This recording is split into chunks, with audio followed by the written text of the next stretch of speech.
All right, welcome everybody to Highland City Council. Today is March 24th, and we will start out with an invocation by myself.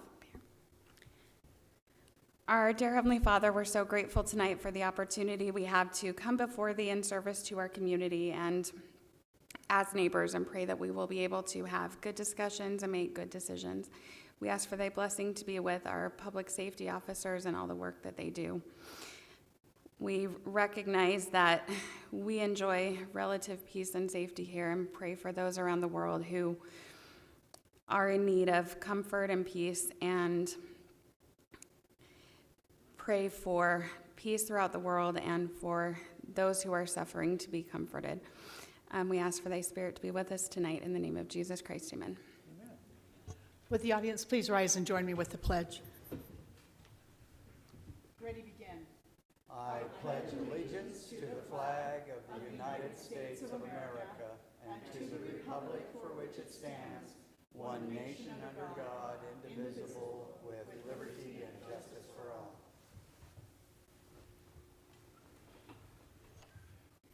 Okay, and just our reminder that we believe in treating everybody with dignity and respect, and ask us all to speak accordingly.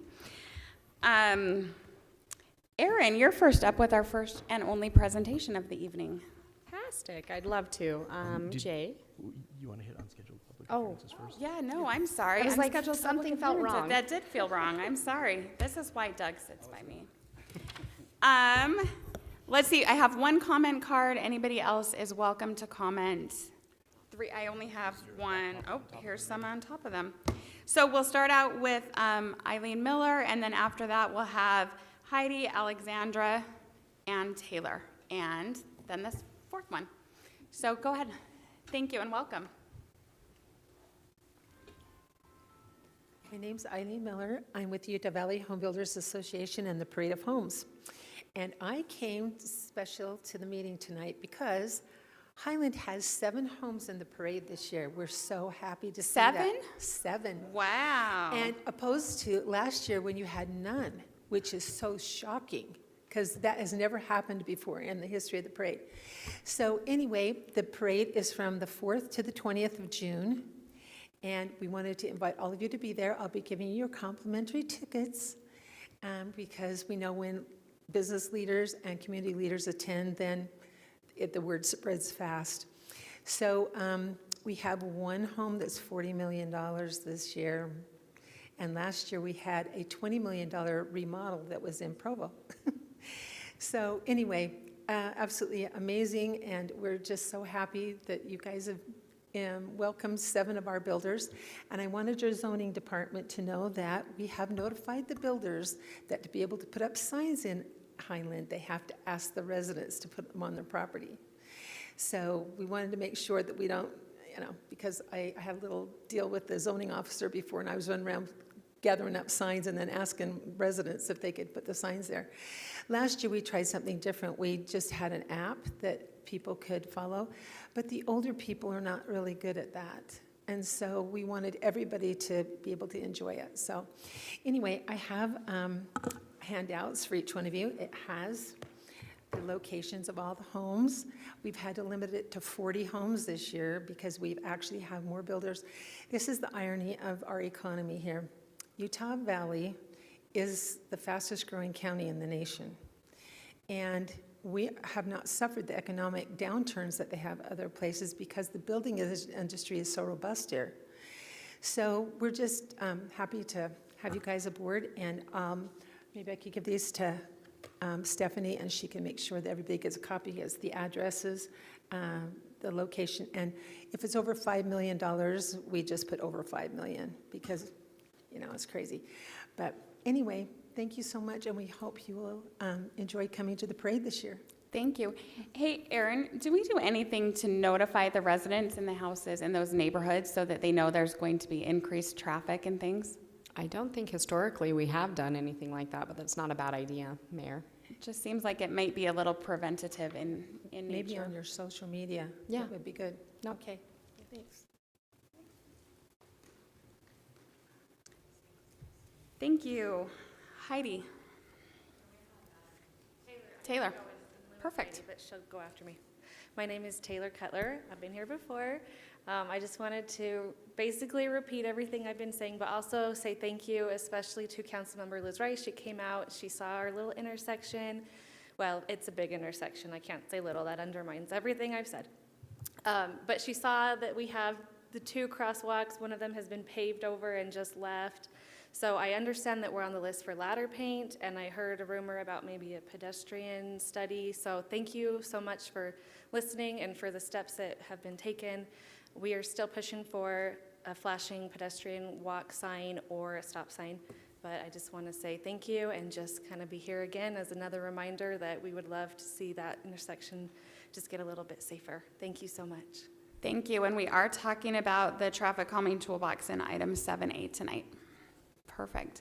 Alexandra or Heidi? Perfect. Hello, my name is Heidi Conover. We've lived here for 22 years and raised our 7 children here. My son, who is 12, crosses Canal Boulevard at 6180 West every day for school, so 10 times a week. And it's gotten busier, as you know, and we knew that would happen when we moved in. But we do feel like it would be really helpful if there were a flashing pedestrian crossing or a stop sign to make it a safer crossing, especially for school or anywhere if he has a lot of friends in that other neighborhood as well. So anyway, appreciate your time. Thank you. Thank you. Welcome. The reason it didn't feel right is because I hadn't spoken yet. I'm just kidding. Alexandra Grunwald. I'm here again talking about 6180 West intersection. And when I started this, my intention was not to be here every week and be annoying, but this intersection is really unsafe. And I know you guys are going to be talking about those 3 east-west connectors today. And so I went through to all the city council meetings I had access to via PDF file back to 2024. And Canal Boulevard is the one that's talked about the most. There's only been one about 104th and only one comment about 96th. And so I'm here because it's really important. I live on that corner. My kids cross that street multiple times a day. When yesterday we were going on a bike ride, we started across with 3 of my little kids, and by the time we got to the middle of an intersection, there's already a car coming. We don't have time to cross, and it's not like we're going slow. And then today, when I went on a run, granted it's slow, because I'm 16 weeks pregnant, that's why, not because I'm a middle-aged woman. I get halfway across and there's a car coming again. So even if you're moving fast, it's such a wide road, and it's great. There's rooms for bikes on the side, and that's wonderful. And I love that. I love that there's sidewalks. But it's just really long, especially for little children. And I feel like there's been a lot of pushback on certain things, like, well, we can't have the bulb outs for drainage, we can't have the flashing lights because of money, we can't have the stop sign because of this. But all those other things are already on Canal Boulevard. What's different about our intersection? And when it comes to cost, at this point, if something isn't done, the cost of just fixing it versus the liability of something happening and something not have been done, when there are studies and data to show that something could be, that's going to be way more expensive for the city than just one of the fixes that we're asking for. And so as you hear all the data and the presentations about 104th and 96th, which we also believe are problems, but they're also listed in the city general plan that there are improvements to those roads. But there's nothing for our intersection of Canal. So I just hope that you guys can look at that and see how many people have come to talk about that one little intersection. And we just want to make it safe for our kids, especially the little ones who cross multiple times a day. Thank you for your time. Thank you. Thank you. Angie.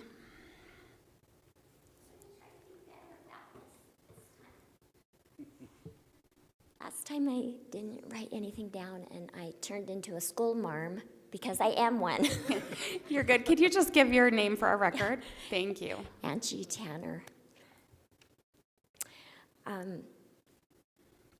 I'm just here on behalf of the Cottages on the Green. We're an historic HOA, one of the first. We're over 40 years old, and we are zoned for no fencing.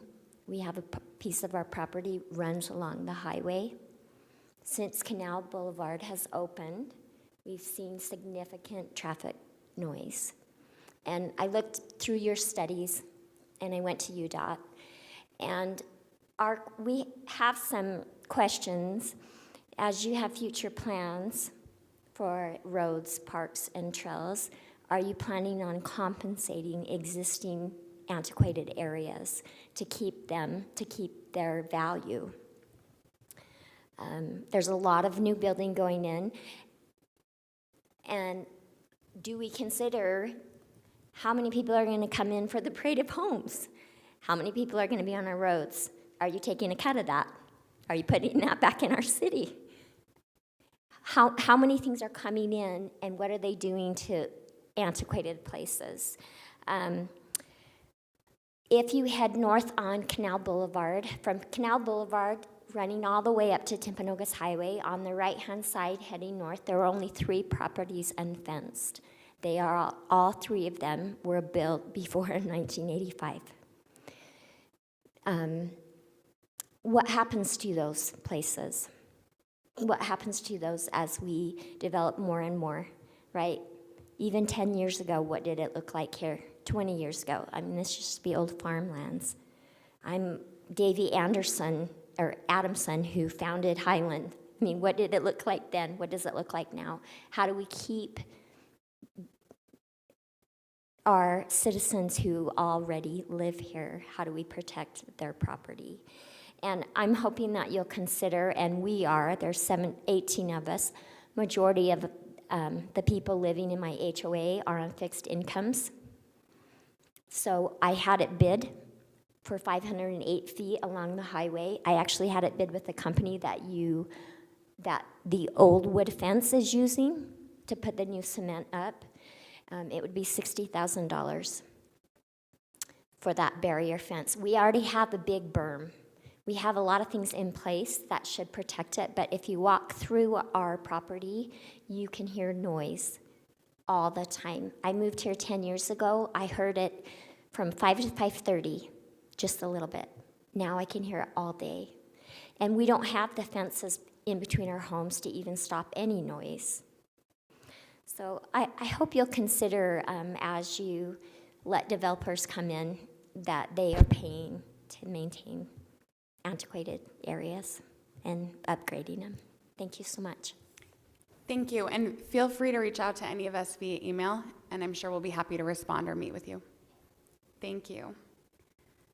Okay, anybody else? This is public comment. We don't have any public hearings tonight, so this is our opportunity. Yes, please introduce yourself and welcome. Hi, I'm Brittany Schultz, and I am just coming up to talk about the Canal Boulevard and 6180 West intersection and how it needs something there to help our kids stay safe. We've been talking about how it would be nice to have a four-way stop there or some flashing lights or something. I know that my kids cross that road quite a bit, and it's kind of a scary thought, so I always have to go with them to get across that road. But they're getting to be older, where they're 10 and 8, and I think they should be able to cross a road by themselves. And so I think that there should be something there, and so I hope that we can get that done. So, thank you. Perfect. Thank you. Thank you for coming. Brittany, can you tell me your last name one more time? Schultz. Schultz. Yeah. Thank you. Did you sign our board? Thank you. Anybody else? No? Okay. Erin, now you're up. Thank you, Mayor. So as we have done the past around this year, I wanted to take a minute to introduce you to new employees that you may see around the city. So if you'll go to the next slide for me, Jay, we finally, after almost 2 years of trying to hire a staff engineer, have finally been successful. So Ryan's joined our crew, so he's into week 2 on the job, and he's been fantastic. So Ryan has municipal experience as well as private experience in engineering, and he's done great. He's actually, speaking of all of our Canal Boulevard friends, he's been out on Canal Boulevard doing pedestrian counts for us as one of his first tasks and duties, but we're really excited to have Ryan. So in case you see him, he sits over near Jeff, so whenever you're in City Hall, feel free to say hi. Perfect. Thank you. Happy to have him. Okay, on to consent items, and I have asked for item 3C the Planning Commission appointments to be approved later in the meeting. Liam is going to join us, but he can't be here until a little bit later. So I ask that we postpone that item until he gets here so that he can introduce himself, if that's okay. So that being said, we could have a motion for items 3A and 3B. I move that we approve consent items 3A and 3B. I second. So motion by Ron and the second by Councilmember Courtney, Rice. And my favorite part of the evening, seeing how this goes.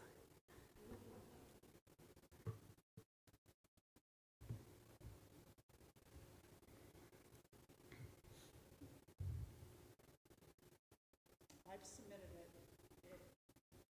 it. It's a yes, but it is. Perfect. So Councilmember Rice was a yes? Okay, that passes 5-0.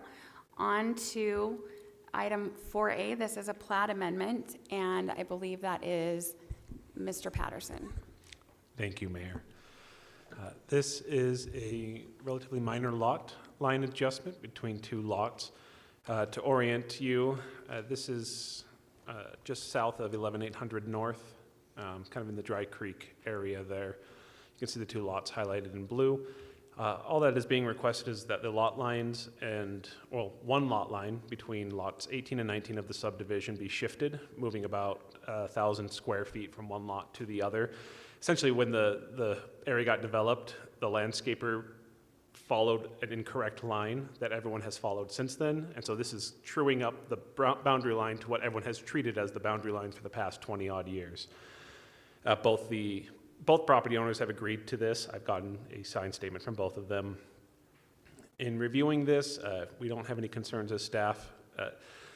Both lots are currently under the 30,000 requirement. There's more lots in this subdivision than there should be under normal code, but with this amendment, this actually makes one lot larger. The other lot will stay under 30,000.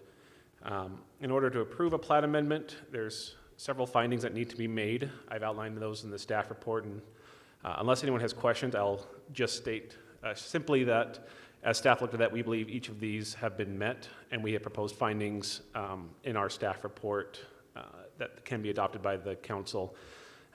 There's only a couple of things left that need to be done. They've obtained all utility company approvals because they're shifting the utility easements to follow the new line, except for one, Lumen. They're just sometimes slow to respond. So rather than making them wait another month for the next council meeting, they asked to be on this one, and so we have a stipulation asking to approve it, subject to them getting Lumen's approval, and then the county requires a deed shifting that property from one property owner to the other to be recorded before the plat is.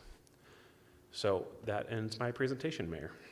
Perfect, thank you. Let's start with Councilmember Courtney. Do you have any questions or comments about this item? One quick comment that I think this is a wonderful item to have before council. This is just the way that issues that come up between two adjacent homeowners ought to be addressed. They worked it out. They figured out what worked for the two of them, and then it needed to be recorded, so they brought it to the city to be recorded. I just think they've done a wonderful job with that. I do have one proposed amendment that I've distributed, and there were copies back by the door, that the finding number 5, as it's originally written to me, reads a lot like we're saying that we don't actually meet all the requirements in the development code. So just wanting to tweak it to show that, yes, we are meeting the requirements in the development code, since that's one of the things that we have to find in order to approve a plat amendment. Okay, and just to prove I'm flexible, we're gonna go the opposite direction tonight. Won't that be fun, Councilmember Smith? Are you asking? Yeah, you're up. Okay, you confused me. I know. I'm flexible. I have no concerns. I think the amendment that Doug has proposed, I think, is well stated. Councilmember Rodella? I agree with Scott. Councilmember Rice? I agree with Scott, too. So the one is going to be larger than 3/4 of an acre, and the other one is still about a half acre-ish? Or less than a half acre? More than half an acre still. Acre. Okay. It'll be like 0.6. Okay. No questions. It's great. And I appreciate Doug doing the amendment. What Doug, Scott, Kim, and Liz said. Perfect. That being said, I think we're ready for a motion. Make sure you either include or don't include Doug's alternate motion. Madam Mayor. Move that City Council accept the findings and approve the proposed subdivision plat amendment, subject to the one stipulation recommended by Doug Courtney, not by staff. But it's the amended 4A findings, right? Could I propose a different motion for you to make? Oh, There's you actually go- one right on the form, right on the sheet there that you have. It's there? yeah. Oh, there it is. I'll do it again. The main motion. Madam piece. Mayor, may I repeat? May I do? Yes, ma'am. I move that the City Council accept the amended 4A-1 findings and approve the proposed subdivision plat amendment, subject to the one stipulation recommended by staff. I'll second it. Perfect. Council members Rice and Smith. Telemarketer.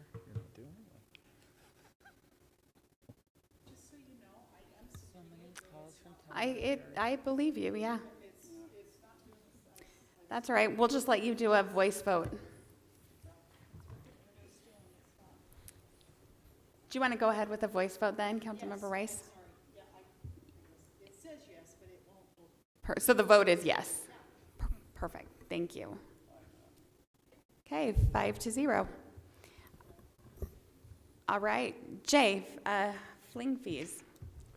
All right, thank you, Mayor and Council. Tonight, I just wanted to go over with you a change that we would like to make to the fee schedule in advance of the fling. As we prepare for the fling, people register for events and so on. The fees that we are proposing would be in effect for the 2026 fling that would take place later this late July and early August. The proposed fee increase is 10%. So if you look at what was circulated in the packet, everything was a 10% fee. Councilmember Courtney proposed to adjust the amounts to the nearest dollar amount to avoid having to deal with so much change on site, which staff is fully in support of. Some of the fees would stay the same and other ones might change to maybe an 11 or 12% increase. I've been tracking data on some of the main kind of fixed costs that we've had for the fling over the last 3 years, and they range anywhere from 9 to 25%. So a 10% increase is a manageable increase. For a lot of them, it's like $1, so it's going from $5 to maybe $6 or something. Nothing that's insurmountable or going to price anyone out, but it helps us maintain our parity with trying to make sure that the fling, where it can, pays for itself, and then supplemented by the council's general fund supplement. So that's what we're trying to accomplish here. That's my presentation, Mayor.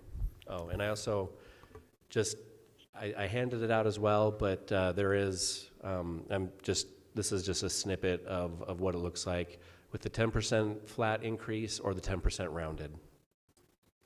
Perfect. Thank you. Councilmember Smith, thoughts?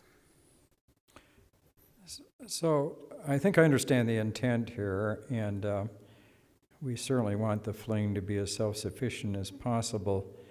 One of my concerns is, though, when we raise the fees or that, how does that affect participation? So, for example, we have the sponsors here, diamond, gold, silver, bronze. We're raising that amount quite a bit. And in the past, those sponsorships have had some advertisement, like in the, not just the flyer, but the booklet we've sent out. Last year we didn't send a booklet for various reasons. So I guess my question is if I'm a sponsor, other than wanting to be civic-minded in that, what do I get out of it? I mean, most people sponsor because of the advertisement, But if we don't send out the booklet and we're going to charge them a lot more money, doesn't that dissuade people from participating as a sponsor?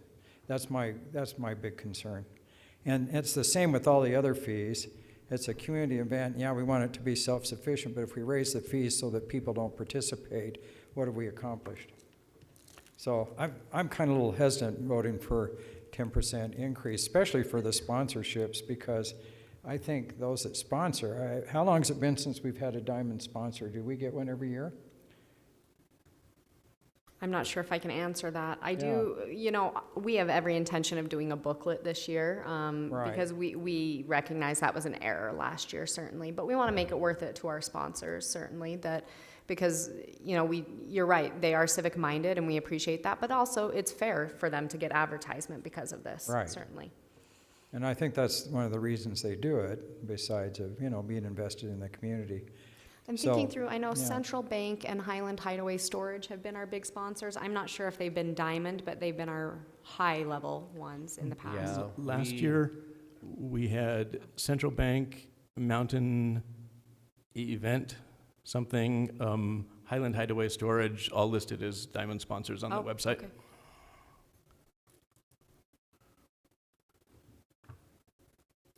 So that's basically my concern. I just think it's essential that if we do this, that we definitely have a booklet, and that when we approach people to be sponsors, that they know that they're going to get some advertisement out of it. I just think that's so important, because last year I think it was disappointment. And I worry a little bit about, you know, the 5K run, upping it and different things. And so I probably am not going to support this. Councilmember Rodella, what do you think? I guess to me, it makes sense with the rate of inflation that a 10% increase does make sense.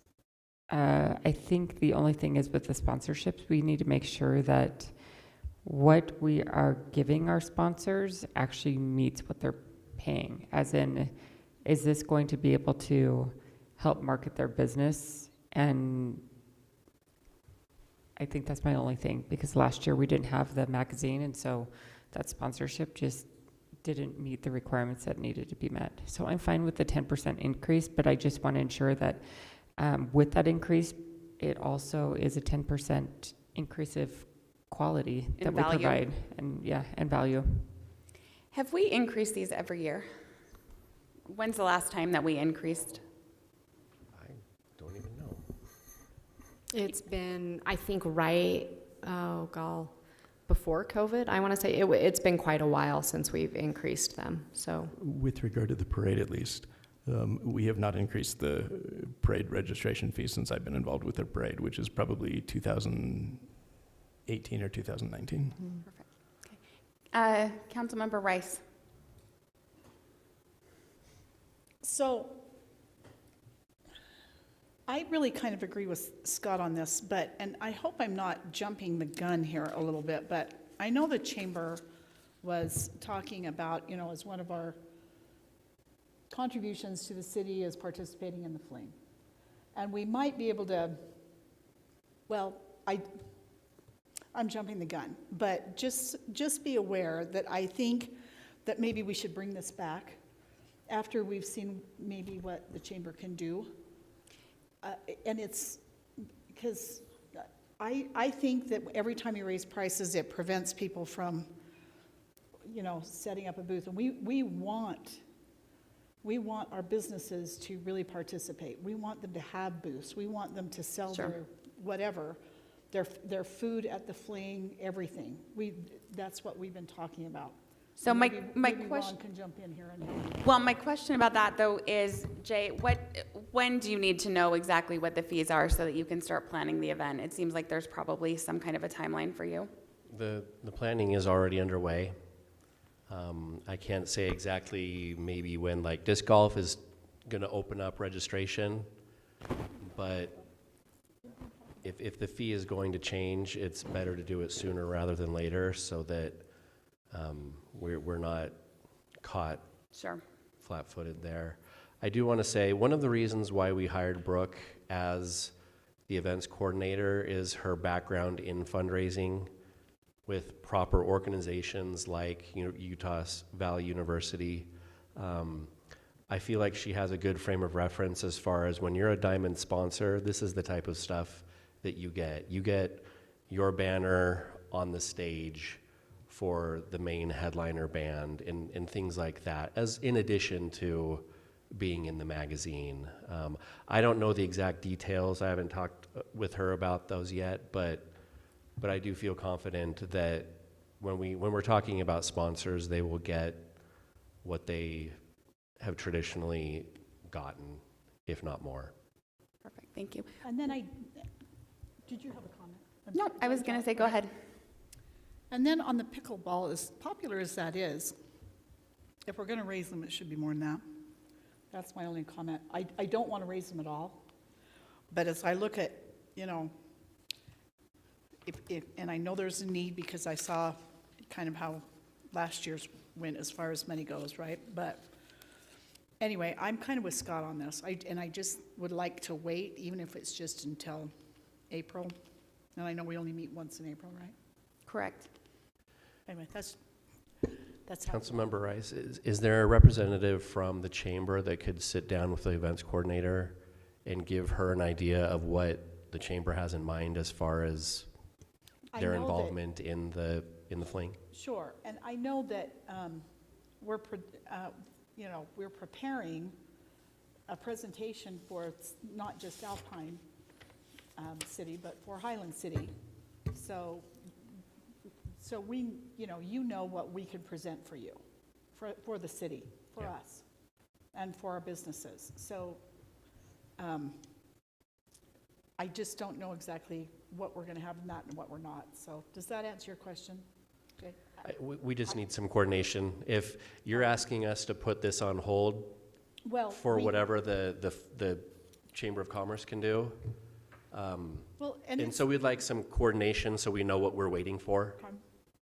I will say, Rob Crawley and I had a conversation a week ago.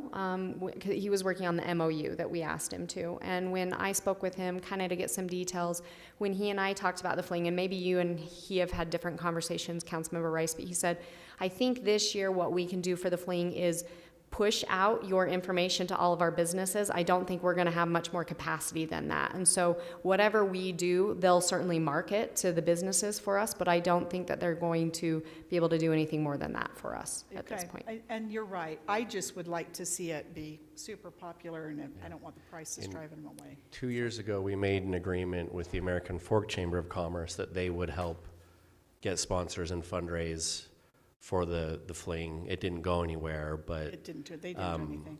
No. Yeah, and so I don't know if that is something that they're talking about, but it would just be good for staff to know what's going on so that it can fit into the overall planning. If it's a problem, just go ahead and do it today. Then And it seems like the fees could be a separate issue too from what the chamber is willing to do. That would just be an extra added, that will be a big benefit to us. Councilmember Campbell, what do you think? Well, there's two issues that I have. One of them is exactly what Scott said on the sponsorships. To me, it's horrible timing. We did a horrible job with our sponsors last year. And then we're going to increase. To me, it's just the timing. It just feels wrong. And the other is youth. I would like to keep the youth prices what they are and student prices. Everything else I'm fine with. Everything else is fine.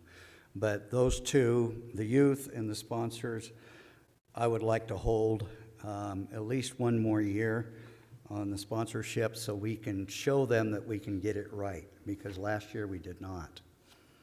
When you say the youth, are you talking about like the kid zone or what are you? Yeah, the youth entries, $6 going to Got you. $7. I know that's not much, and it's not much to the city either. So the amount of, and then the registration players under 17, $5 going to $6. I think keeping it $5. So just those two, pickleball and then the art showcase. Everything else on this list, just going through it, it seems to be intuitively right. Cost has gone up. We need to be reasonable to cover what increases we're experiencing, but the sponsorships really bother me. Councilmember Courtney? A couple of things, and the first two are largely from the parade standpoint. That in terms of timing, if we put this off this evening, then that will push back our schedule for the parade. That's not the end of the world, but it's the middle of April when we usually open up registration, and we can't open up registration until we know what the fees are going to be. Again, not the end of the world to push that a week or 2 weeks, but that's kind of the cost of postponing there. Also, with regard to the parade entry fees, a couple of years ago we talked about raising parade entry fees after kind of looking at our fees versus neighboring cities, and decided that really 2 years ago was a bad time to raise fees for people. The fees that businesses were paying were rising significantly everywhere else, that we would keep ours stable. We looked at it last year and got into kind of a time crunch with updating things, and so decided to put it off. I'm in favor of updating increasing the parade fees, at least. I don't have strong opinion about anything else. One question about the sponsors. With the increases in dollar amounts for the sponsors, do we have additional revenue that we have budgeted against that at this point? Can you repeat your question, Councilmember Courtney? With the increase in sponsor fees, are we expecting, do we already have expectations, therefore, of increased revenue from that?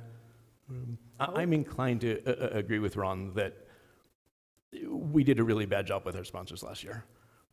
I didn't think about it until Scott brought it up, but I think that's a good point. That maybe the right answer with the sponsors is to hold off a year, show them that, look, they're really getting value from us. If we're counting on meaningful revenue, maybe that's an offsetting data point, but if we haven't started budgeting for that yet, then I'd be inclined to hold off a year on the sponsorships. In my budget calculations, I have not counted on a budget increase. So you're not ruining the budget by not saying this. I think Ron's suggestion is entirely appropriate, and staff could definitely live within those parameters to hold off on sponsor increase and not increase fees on youth. That is completely reasonable. When we're talking about youth fees, Ron, you didn't list it, but are you also talking about the youth fees on the disc golf? Yes. Okay. Yes, any place there's a youth. So youth or 17 and below, I think, is one area where it's referred to. Okay. Yeah, I just missed that. So, yeah, the youth, those I think should stay the same. Everything else is fine in the spot, except for the sponsorships. Do I have a Councilmember Campbell, just make sure your mic is on. I apologize. Okay. All right. Everything else is fine, but the disc, the pickleball, and the art show for the youth, I think needs to hold, and then the sponsorship needs to hold. Councilmember Smith? So I guess we have to clarify what's holding and what's not, because we've eliminated about half. So I just had one little clarification. So on some of these things it says with shirt or without shirt, I assume with shirt means they're going to get a Hunt and Fling logo shirt. And that we're not encouraging people, even though it's hot, not to wear shirts. No shirt. Oh, gosh. Yeah, it's if they register late, there's not enough time to order them a shirt. Sure, makes sense. Is what that's saying. We should rewrite that. So it looks like we had some interest in maybe raising the fees, except for not the youth for the disc golf, youth for pickleball, the sponsorships, or the youth entries for the art showcase. Or is there somebody who has a different motion completely? Liz, you had also talked about increasing fees for pickleball. Is that something that you feel strongly about and want to talk about? As popular as it is, I think it could be raised, but it's up to you guys because I'm not thrilled about any of it, so it's okay. That's just my opinion. We're also changing the way that we collect the pickleball fees from last year, correct? Because last year, Yeah.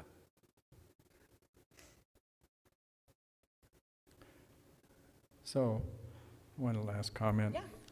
So we've got lots of exemptions, and I kind of think I wouldn't raise any of them if we're going to exempt so many different things personally. But like the art show, the adult entries, I always enter in there, and you know they were begging people to put entries in last year. So I'm just wondering. I mean, $1 more is not a big deal, but you know, if you get a ribbon in the show, you don't get anything but a ribbon. You know, they used to give us $3. really? Yes. But, okay, just one comment. Well, anybody is welcome to make a motion in any of those directions. Raise all the fees, none of the fees, some of the fees. I move that we raise the fees as outlined in the attachment, with the exception of the disc golf for the youth, the pickleball for registration players under 17, and art show for both adult and youth. I recommend we keep those the same, based on Scott's last comments. And are you leaving the sponsorships the same? And the sponsorships leaving the same. Thank you. Yes. All right. I'll second that. So, May I? Oh, you probably have the same question. Go for it. Yeah. If they are increasing, are we going with the rounded amount? Oh, yes, on the rounded amount. Yes. So Stephanie, the motion that I have, is this correct, is to raise the fees to the rounded amount for everything except for disc golf for the youth, pickleball for the under 17, the sponsorships, and then the art showcase. Is that correct? Staying the same. And was it the art showcase just under 17? Art or all? show for the adult and the youth. Yes. Okay, Yes, correct. that's the motion. And that was seconded by Councilmember Smith, correct? That's correct.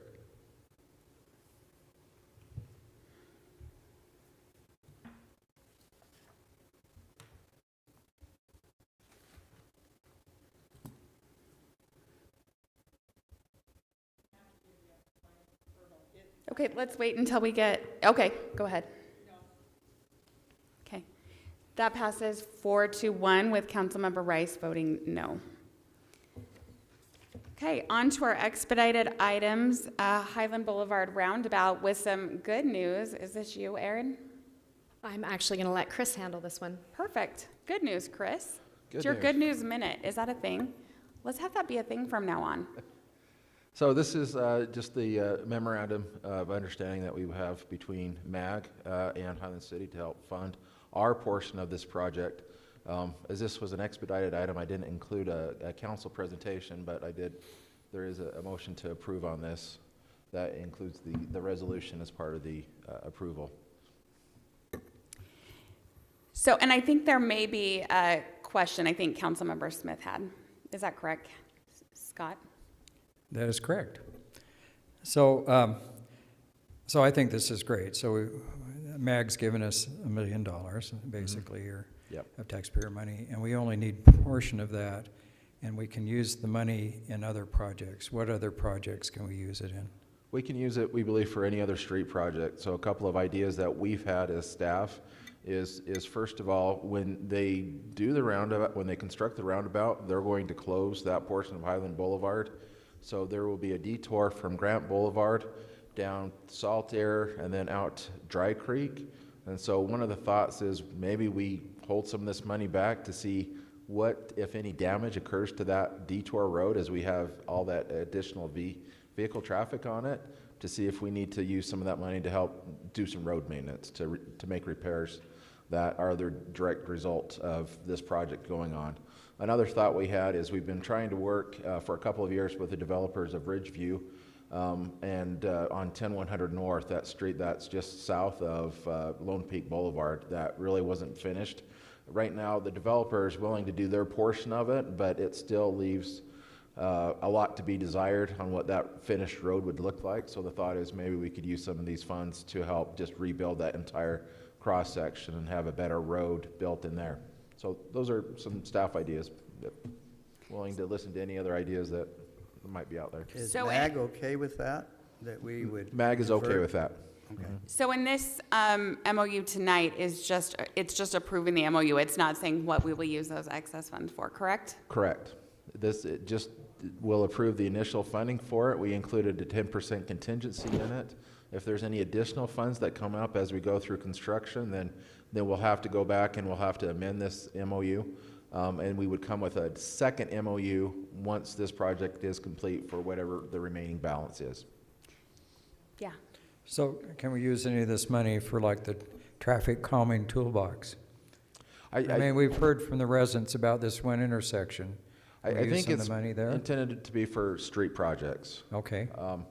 So like the other funding that we got with 10400, we could use it for the road, but we couldn't use it for the sidewalk. So I'm not sure. I've kind of am in the understanding that that's the same situation. If it's a road project, if we could classify it as a road project, we can use it. Well, the pedestrian crossing is a road project, is that right? It crosses the road. I mean, if we're talking bulb outs, We're not running the sidewalk across the road, it's the road. but it's the road itself. What we're doing The in the road road, itself, then yeah, it seems we to me probably it would could use fit. it for that. But we also have, our traffic calming funds that we've been using for most of our traffic calming needs. Sure. Do we anticipate the medians on the north part of Highland Boulevard happening within the time frame of this memorandum? And would that be something that you would anticipate we could use? That is included in this memorandum, those medians, yes. Oh, I didn't remember. Okay. Yeah, Perfect. Thank you. so our costs are 1/3 of the roundabout costs and then half of the median costs. Okay. I'll make a motion if discussion's Perfect. over.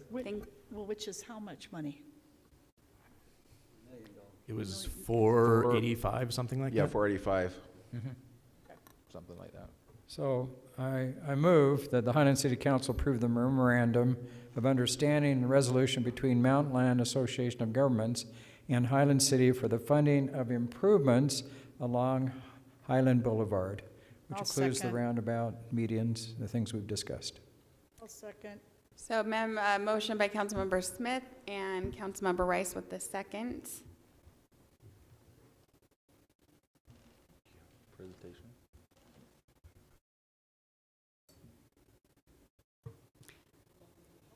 Look at that.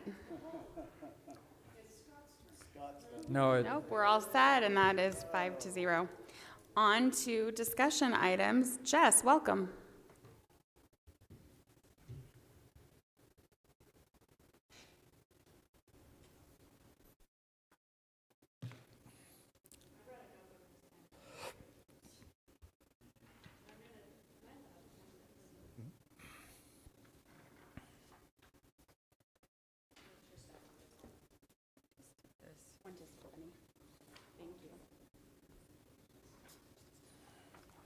Thank you.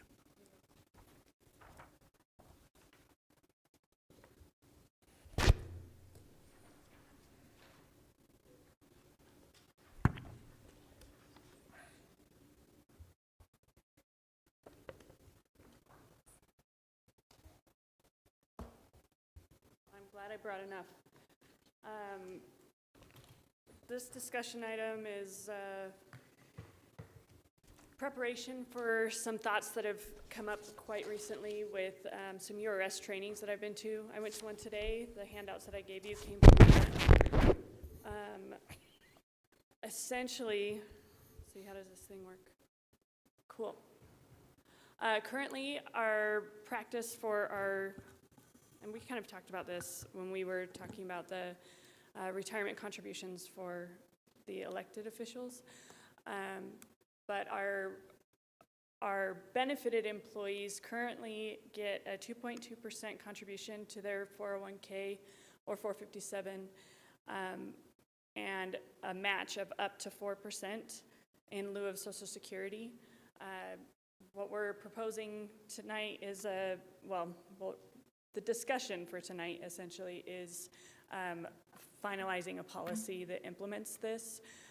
In addition to that, our current practice is an opt-in option, which means that when employees come and sign up with me and do onboarding and whatnot, they are provided forms for URS that lets them choose how much to contribute to their 401 or 457 plan, with the education at that point knowing that we will match up to 4%.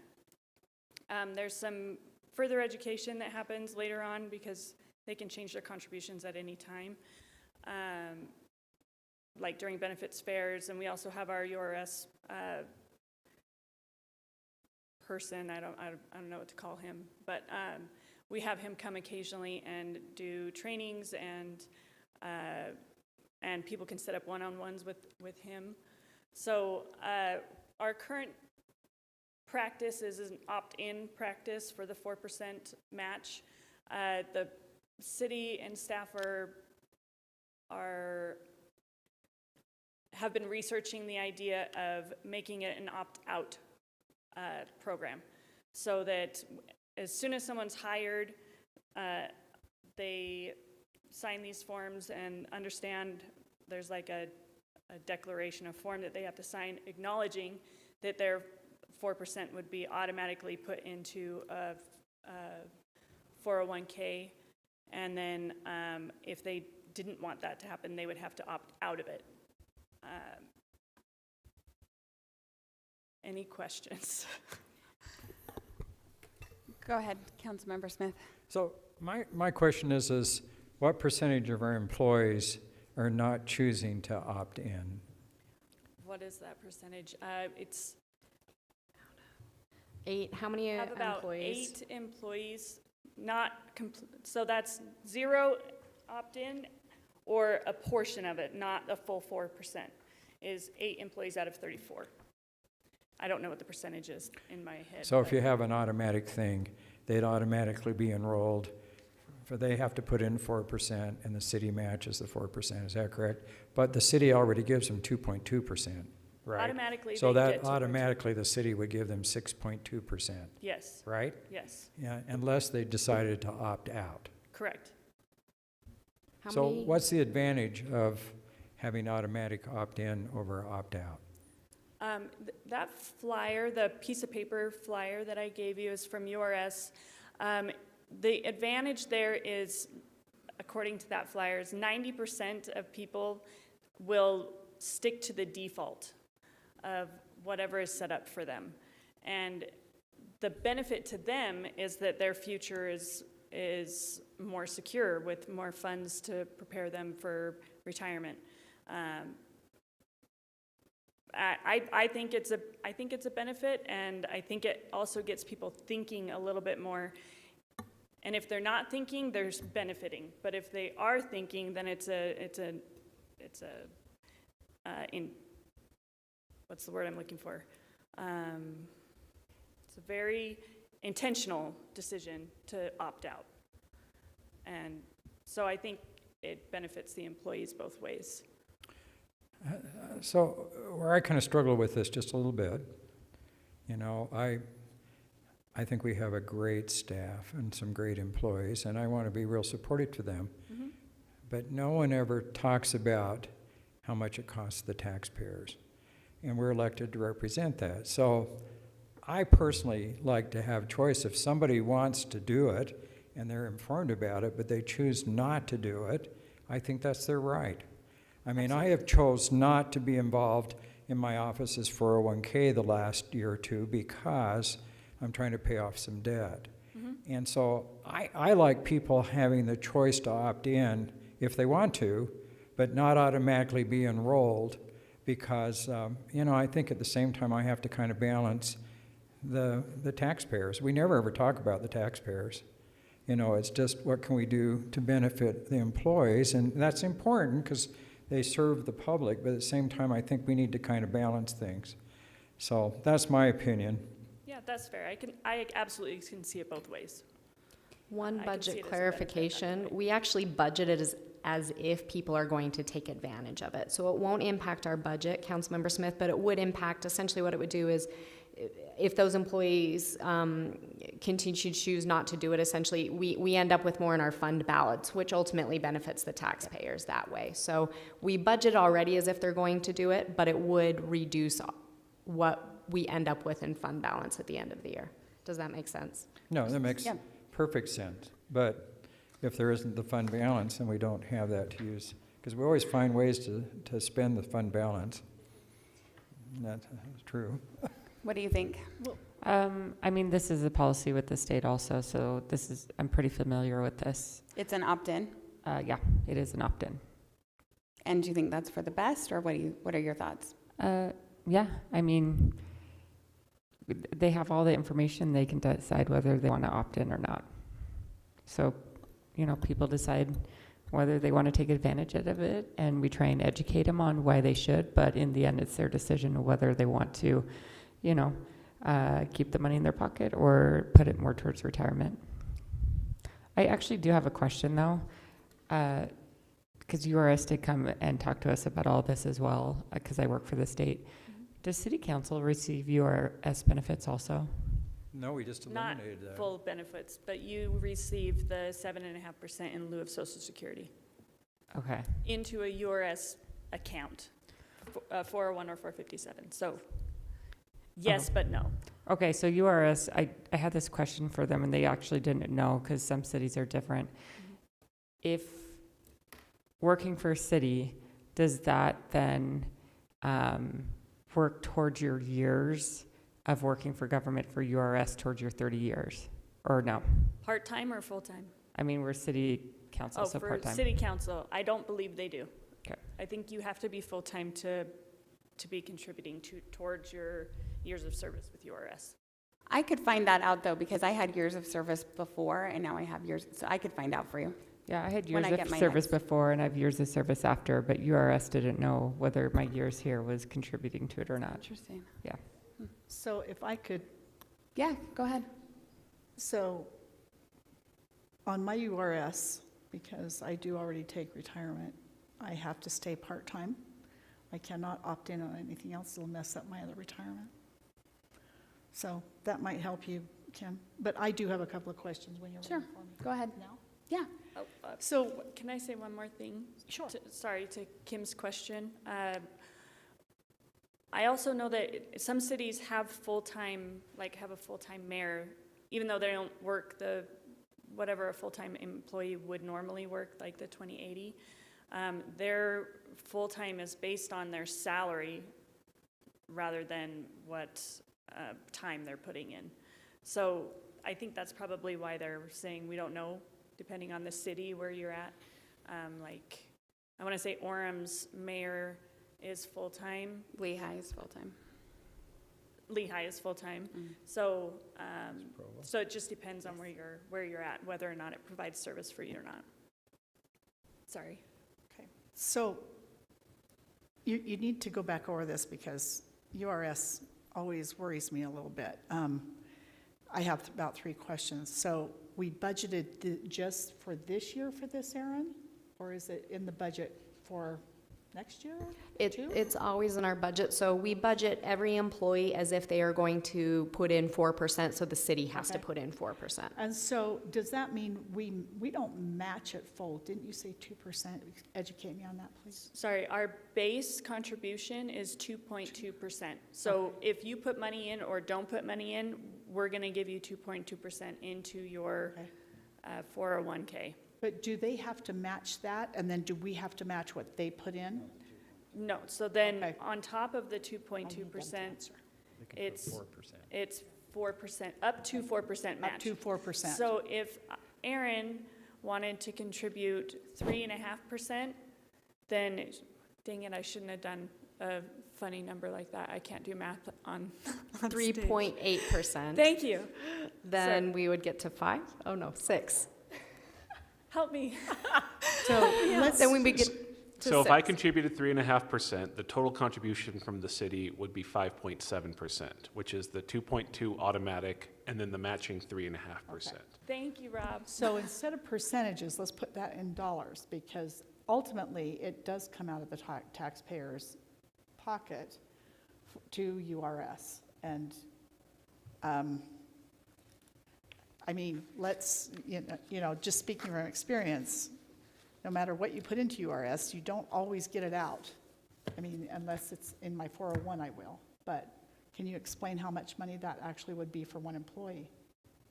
It depends on their wage. Didn't you have a number on that, Erin? It absolutely depends on wage. So if it's an employee who's making $50,000, right? That would be $2,000 at 4%. Yeah.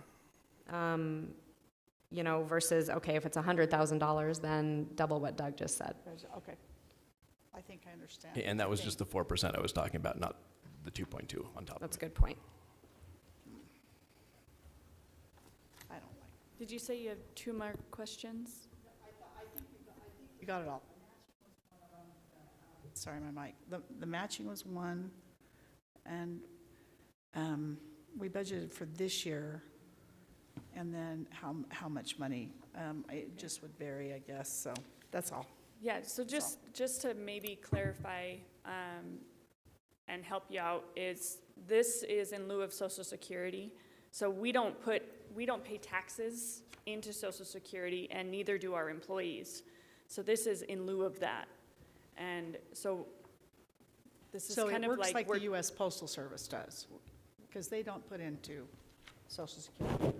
I'm not familiar with their policies, but any city that's Social Security exempt is required to put money into a retirement fund in lieu of that, and this is what we've decided to do. So it's not just for the council members like that, it is for the employees as well? It's for everyone. Full-time, part-time? Yes. For the part-time employees, it's a straight 7.5%. I'm not sure where the additional funds come from as far as that goes, but it's written in Utah code, I believe, that any part-time employee that isn't working for a company that is Social Security exempt gets 7.5%, but all full-time will get a base of 2.2%, and then the city will match up to 4% on top of that 2.2%. But Social Security tax is 6.2%, which is the total that they could get if they put in their full match. Okay, but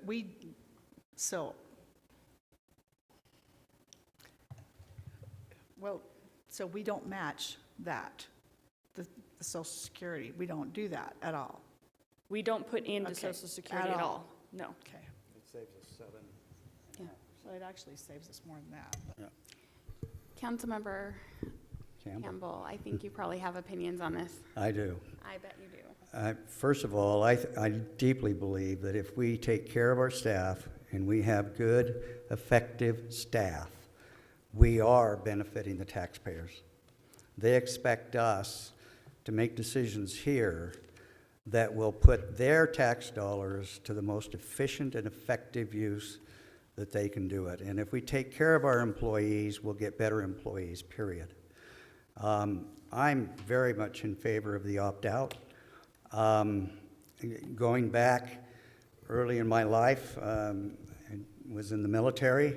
I was 18 years old. I didn't know a thing about the GI Bill, but it gave me educational benefits that when I finished 4 years and 27 months in Vietnam, it paid for my bachelor's degree and my master's degree. Today, that same GI Bill requires opt-in. And it makes me sick, because as an 18-year-old kid, I don't know that I would have done that. But you still have the option to opt out, but you consciously make that decision. So to me, the decision's the same. I mean, do you want it or you don't? It's automatically there. If you want to opt out, you can opt out. That's not a whole lot different, but I just worry about just the message that it sends to our employees when we know we care enough about you. You're not getting it cost us, it used to be 7.15. I don't know what it is now on Social Security, FICA. I couldn't tell you off the top of my Yeah, head. it's 7.5 or whatever it is. This is still less than that. And I believe we budget for it fully. And if an employee really wants to opt out, it should be a conscious decision by that employee. So my favor is to support the staff's recommendations on this and the work that you've done, and I appreciate the work that you've done on this, and the recommendation you're making to the council. And I support that recommendation that we change our policy to an opt-out. Councilmember Courtney. Did I correctly understand just a moment ago that you said that state law mandates a 7.5% for part-time, the 2.2%, and the 4% match? No, so It's for just the 7.5% for part-time only. There's a difference there. You can see that the city would contribute up to 6.2%, which is Social Security tax, right? Or equivalent to Social Security tax. But for part-timers, it's 7.5%. And I can do the research and find out why that is, but I don't have that off the top of my head. But my question was, and I may well have misunderstood what you said, that I thought you were saying that those numbers were statutory. 7.5% is. Okay, okay, perfect. Yeah, and it may not be Utah code, it may be the IRS code. I'd have to research that. I may have misspoke. No worries. It sounded like there was a little bit of discussion about amounts, and if I had correctly understood, and this is what we're statutorily required to do, then there's no reason to discuss the amounts. So that's why I was asking. Okay, yes. The opt-in, opt-out. Yes. Is that a one-time opt-in, opt-out, or is that an annual? That's a one-time opt-in. Or, sorry, a one-time opt-out program. Right, either way, right. But also, so you're aware, with URS, you can go in as a user and change your contributions at any time. So I think what you're looking for us, Aaron, is direction as to if we would like to bring this back as an opt-in. And one clarification on that, opt-out. Madam Mayor, we, long-term, we really need some more clarity in our employee policy about the 2.2 and the 4%. So while we were working on, that will come to you just for status quo, this is what we do, because we don't have that clarity in our policy. But while we're doing that, we need clarity on, yes, do you want us to change to an opt-in program instead of opt-out? So let's just quickly ask if you're interested in bringing this back. Councilmember Smith, are you interested in bringing this back to change to an opt-out? I like the current policy of opting in. I think it gives people choice right up front. Okay, Kim? I mean, I want to say I agree with Scott, but I like the where you automatically are opted in and then you let them know their rights, and so they have to physically opt out, just because I know that it's the best thing for them to take this as a match for their retirement. So you're in favor of bringing this back? Yes. Liz? This is just if we're in favor of bringing it back as an action item. I mean, we can bring it back. I just, I'm really worried about the taxpayers and what it costs them with URS. And, I did hear what Councilman Campbell said, but if we took it as a whole, I just think what we have is sufficient, so. Okay. But bring it back. Councilmember Campbell, you're interested in bringing it back? Absolutely. And? I would prefer to keep it as an opt-in. But it sounds like that's Sounds three in like we've favor got of. 3 who would like to bring it back, and I think that's the opposite. Kim wanted to bring it. Kim, Liz, and I. That's 3. Well, so we're talking, that's what I'm asking is who wants to bring it back. So, no? So that is 3 who do not want to bring it back. As a clarification, at some point, we will bring it back. We'll leave it status quo as an opt-in program, but we will bring it back to just as an amendment to our policy to make sure that it's clear what our practice is, because it's more in practice rather than in policy right now. But we will leave it as an opt-in program. Understood. Is that something, Aaron, that more broadly we need to take a look at our employee policies and decide whether or not we need to revise or clarify some of those? Or do we think it's really largely limited to Oh, this no. one? The whole policy manual needs some work, Councilmember Courtney. I bet we will talk about that when we talk about priorities at some point in April. Perfect. Do you have any other questions for us, Jess? No, I appreciate your time tonight. How much did you enjoy your visit here tonight? I loved it. My favorite was the fresh baked bagels. Those were delicious. I do provide the highlight. Yeah. Thank you for coming. Okay. We have got another discussion item. This is the open space and orphan parcel sale application process. And just so you know, I've asked Jay to go ahead and present his community development update right after this, because I think it makes sense to do both at the same time. But we're kind of talking about two different things. So right now, we're just going to talk about the open space and orphan parcel sale application. Make sure we're all good with that, and then we'll move on to the broader discussion. All right, thank you, Mayor and Council. So a few weeks ago, we talked about the fact that we don't have a process outlined for when staff are approached by residents who want to buy an orphan parcel, usually adjacent to their property. And so we spoke with you a few weeks ago about some steps that we need to put in place in order to make that happen. And the first priority was to create an application that residents could fill out and make their case for as to why they want to purchase this orphan property parcel. It sounds so sad when you just call it an orphan property.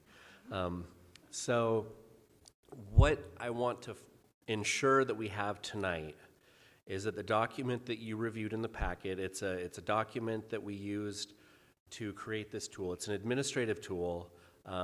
It's not anything that the council needs to approve.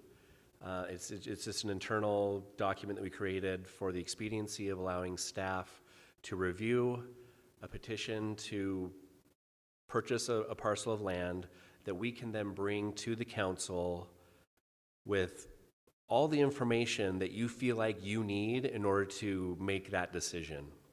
And so you can see on the slide here, the big question that I would love to get all on the same page by the end of the night here. That also sounds like it's going to take a while. It's page 55 of the packet. Does this document elicit the information that the council members need to come to a final decision on whether or not to sell the property? Right now, we basically ask, where is the property located? And does their property, or does their proposal abide by the sale restrictions and criteria set forth by council? And that was set forth in Resolution 2026-07.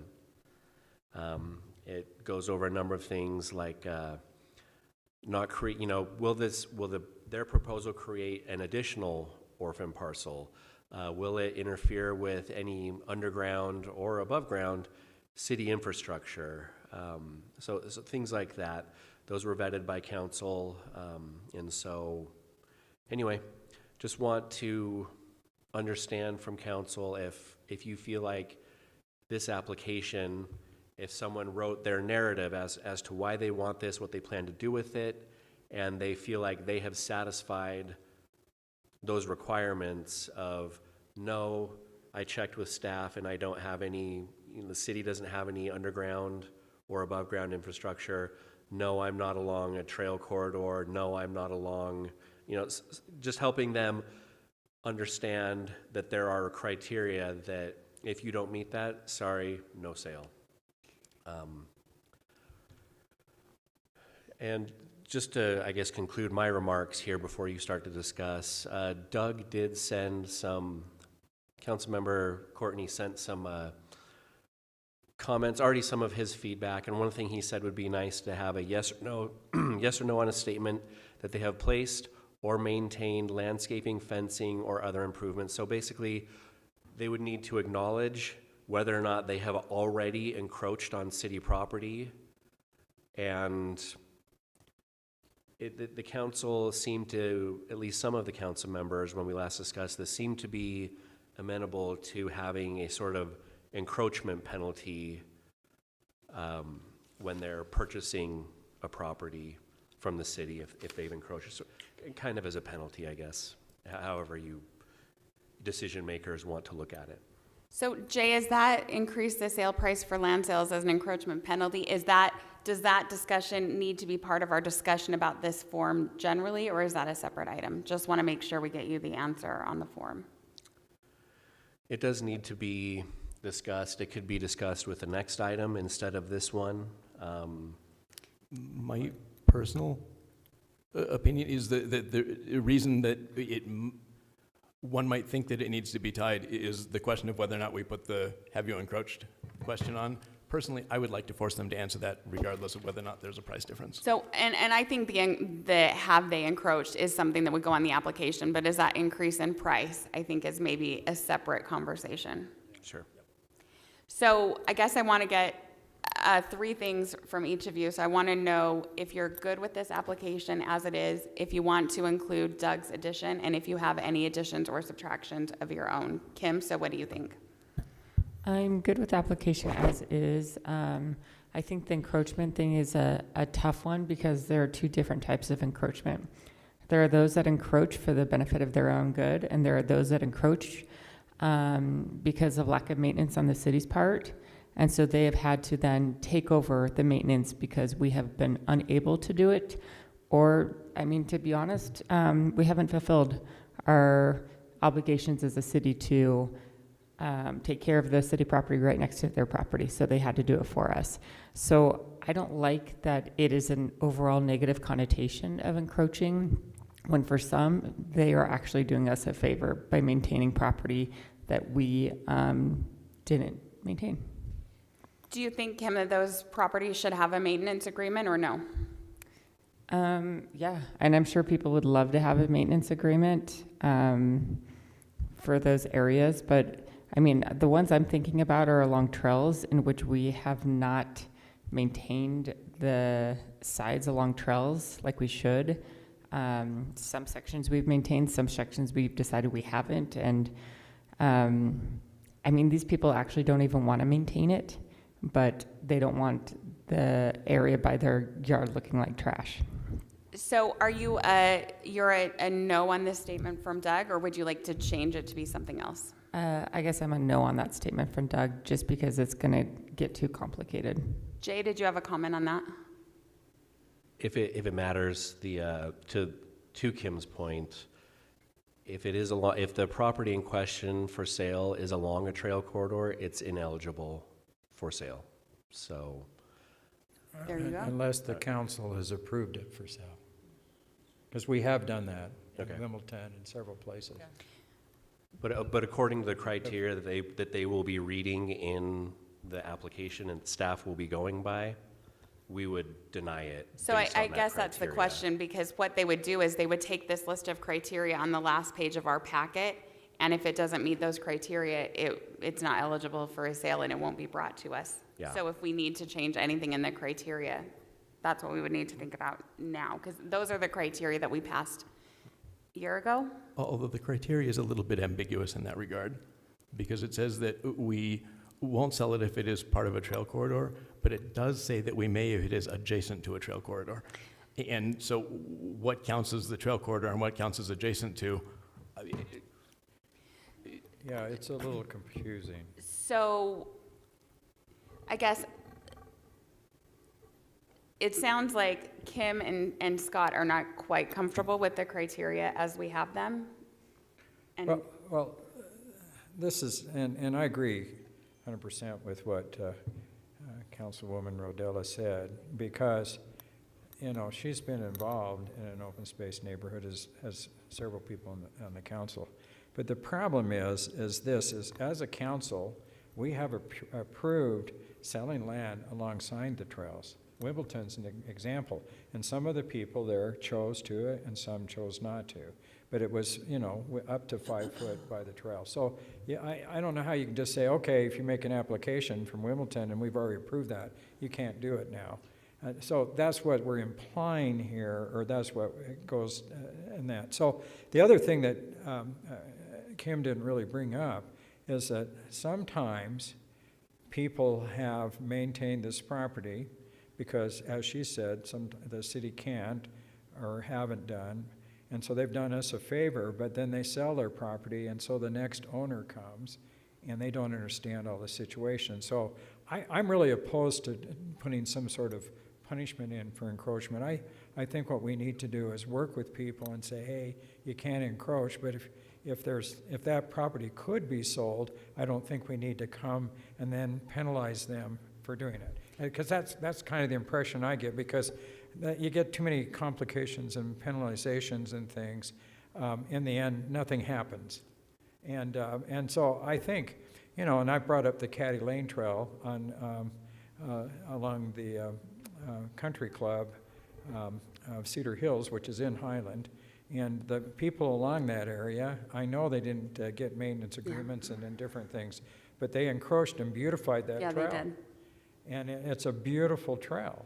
And, you know, some of them have maintenance agreements, some of them don't. But the bottom line is, are we going to come back and penalize all those? I don't know, you know. So it sounds like, I just want to make sure I'm understanding correctly, that you are not in favor of Doug's amendment. Are you okay with the criteria that we have established? I'm okay with the criteria. I'd like to discuss Doug's amendment more because I think Okay. we need to clarify it. Perfect. Liz, are you okay with the criteria and this application? And then what are your thoughts on Doug's amendment? I think, you know, I have a couple of questions. Sure. So, on these applications, and I know how hard you guys do work, but do you go out like and visit that? Or are you just taking the homeowner's word for it that they don't have any water? We have staff in the area all the time. Just looks, they just and go and look, okay. Because we've not moved along down the pathway for land sales, but for encroachment, Okay. I've been out to Highland Hollows like 4 times Okay. already this year. And then, are we interested, I mean, does it help to know if the neighbors have opted, I mean, if they have purchased theirs, or does that make any difference to you? We can look that up. They don't necessarily need to tell us. Tell us. If the Okay. neighbor has, we can look it up on parcel Okay. maps. And if you use that as a criteria, it makes it more complicated, because then are you saying you can't if your neighbors don't, or? Okay, yeah, that's what I was thinking, because I was on this committee forever. So you asked the question of Kim, a maintenance agreement on the encroachment, right? Is that what you asked, Mike? Correct. If you're encroaching to beautify that land, should you have a maintenance agreement? I feel they should. I mean, I don't think they should be penalized as far as money goes when that increase the sale price for land sales as an encroachment penalty. I'd have to talk about that. I'm Okay. not Yeah, and that's more of a separate conversation. Right now, it's more just of a this. yes or no on this application. But I do think that they should have that. Anyway, I mean, I'm fairly good with it. You always have those things that'll come up that, oh gosh, we should have included that, so. Go ahead, Jay. What? If I can add, like I said, this is just an internal tool that staff will use to evaluate these. It won't require an act of Congress to change or modify this. As we go down and start evaluating our first applications, if we're like, oh, maybe we do need to add this or that, we can. We just wanted to make sure that we had it in a good place where when we bring the actual application for you to decide on, you're not sitting there going, well, staff, why didn't you bring this to us? That would have been very helpful in us making our decision. So. I do get questions a lot of, can I buy this property? Yeah. And Yeah. I always refer them to you, right? I mean, and we've visited several, Doug and I have visited several properties where they're interested. So are we close to how close are we to allowing the people to buy their property? If this is in a good place tonight, then, we can start looking at applications immediately. Okay. And bringing them. We won't have a next council meeting wouldn't be until April, and it's going to have a pretty heavy, because it's the only meeting in April, it already has a pretty heavy docket. So you may not see an application until May, but we can get started as soon as.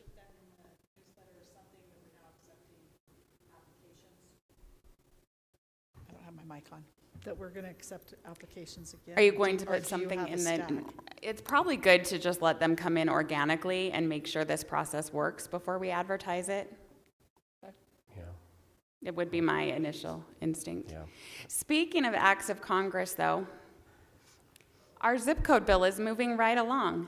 So, yeah, it is. We have moved out of the House Committee 40-0. So that was relevant. Rob, don't look at me like I was going off No, script. I That was was actually- relevant.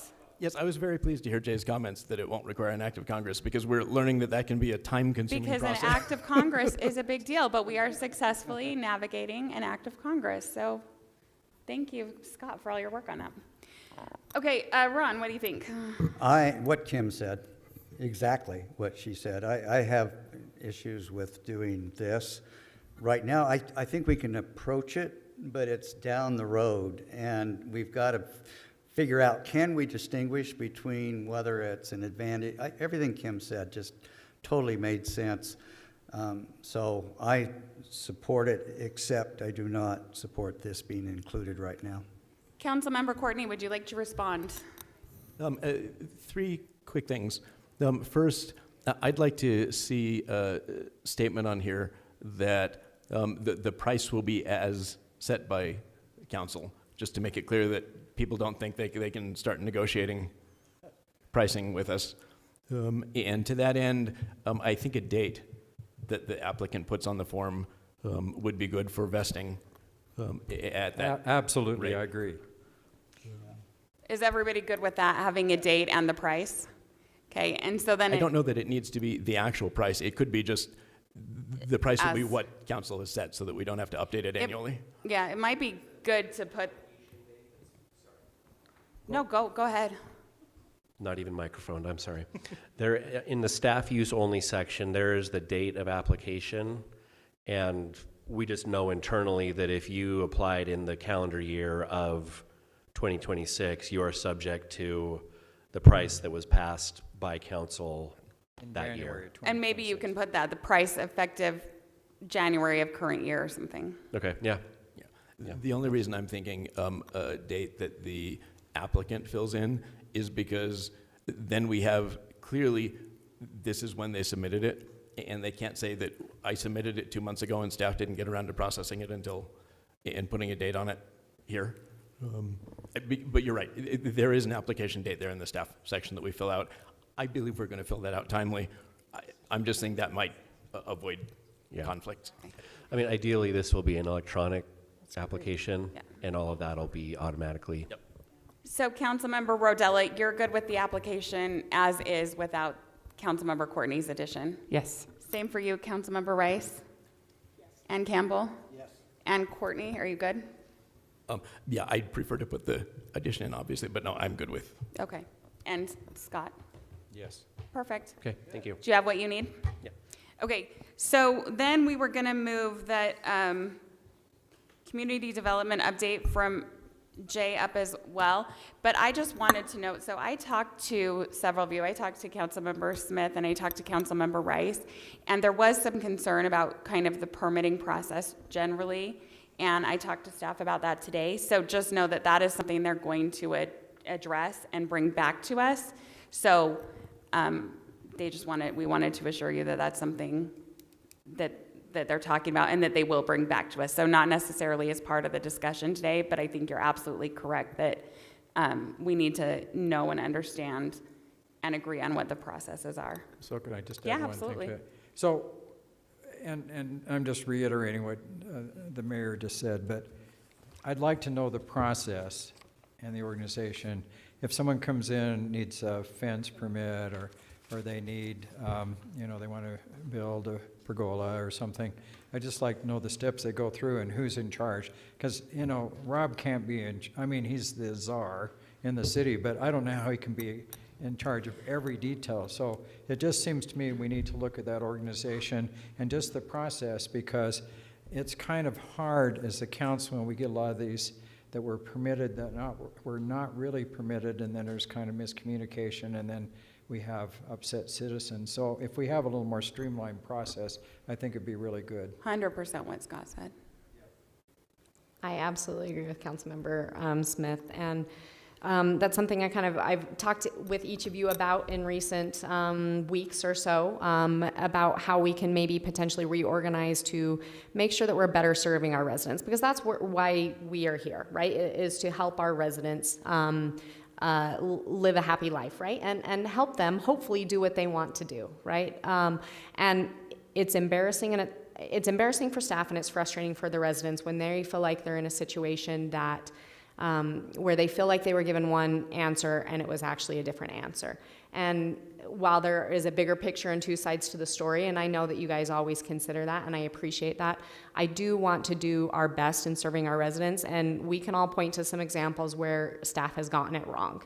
We're certainly not perfect, we try, but there is room for improvement there. And so that'll be part of ongoing budget conversations, specifically about reorganization and maybe potential positions there. So, but yes, we would absolutely welcome those conversations of how we can serve our residents better. With that, will you hit the next slide for me, Jay? So specifically, I think I'm assuming what we're all alluding to is the pergola situation that a resident reached out to many of you council members about, Mr. Adam Swerdlow. So like I said, we'll talk more in the future about kind of our permit process and what we're gonna ask council to potentially change as part of the budget process with that. Wanted to kind of calm everybody a little bit, because Mr. Swerdlow received a letter saying you've got to get this resolved by X date, otherwise we are going to put a note on your title that says that you are not in compliance. Staff really has no teeth when it comes to permitting, building permitting stuff, unless we're talking about a house, right? We can hold up a certificate of occupancy. But if we're talking about an outbuilding or a pool or anything like that, we have no teeth to ensure that they actually come into compliance unless we get a complaint and we go through the code compliance process, something like that. So something we've recently implemented is saying, okay, if you don't finish this permit out, tell us that you've gotten it done, we'll put a note on your plat, or not at your plat, I'm sorry, note on your title that says that you have something that's in non-compliance. It's not us trying to be mean to them, it's us trying to prevent the future homeowner, like if whoever goes to try to sell their home, we know that there's an issue that's unresolved, then they'll hopefully realize that when they try to purchase the home and then work it out with that homeowner at that time, is our hope. So it's us just trying to help the future homeowners and encourage them to finish something, right? Building code, it's state mandated, and it's not us trying to be mean. Some of it is life safety, right? Like we're very strict on that. Other stuff, we try to work with residents and builders as much as possible. Life safety stuff, we're a lot more strict. Other places we're not as strict, but certainly overall, building code is what code says, and we feel like that has to be our default position, again, while trying to be realistic with them. Anyway, I'm sorry, roundabout. Mr. Swerdlow, because he's trying to resolve this for us, we don't want to put a note on his plat, so we're going to say, okay, you're trying to work this out with us, we won't move forward with that at this time, right? Like, let's continue to have a dialogue there. So I'm going to summarize a little bit Rob's email that he sent to you yesterday, sometime earlier this week. So Mr. Swerdlow, will you go to the next slide for me, has two issues he needs to resolve. First is a building code issue. So Mr. Swerdlow was issued a building permit for a pergola on his property. We granted the building permit, and then when our inspector went out to inspect, there were two issues that were found. Number one was a building code issue. So they had dug the holes to pour the footings, but the holes were filled with water, and so it's against code to pour footings in that condition just because it won't hold up. That's the concern there. So the building inspector failed him on that. Secondly, failed the project on that. Secondly, when he was out there, he noticed that what was on the plan included Highland City property and not just Mr. Swerdlow's property. And so he met setbacks if you included city property, but not his own property. The building code issue we can resolve.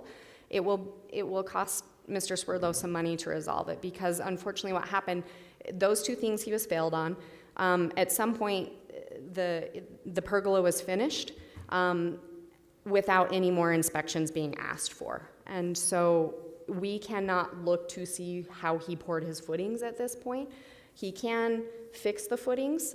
He can put in something called helical piers, but it will cost some money if he does want to resolve that building code They're issue. about 2,000, I looked at this on a piece of property years ago that was falling, the house was falling, and it's like $2,000 per pair. Oof. It's not cheap. It's not cheap, and I'm sorry we're in the situation that we are on that. And the helical piers would address both the pier steel issue and the installation? Okay. Yes. So it would help us understand those. The second issue that exists with the pergola is the setback issue that we described. The only way to resolve that is through a code amendment option that council would have to decide that you would want to change the code in order for him to resolve the setback issue. And if you want tonight, we can get into the details of some of the options that staff has come up with. If you want to talk through those, we can do that in a future meeting. Just wanted to at least kind of answer questions related to this one. Liz, do you have questions? Yeah, go ahead. I beg your pardon. I would just like you to give us an example of what that the zoning code change would be.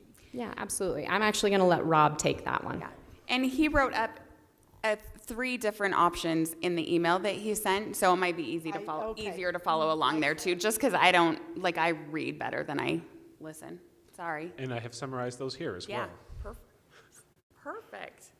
So, and there's endless ways you can change zoning code. So these were just kind of the 3 most straightforward ways I could think of, and some of it I think one was suggested by Councilmember Rodella as well.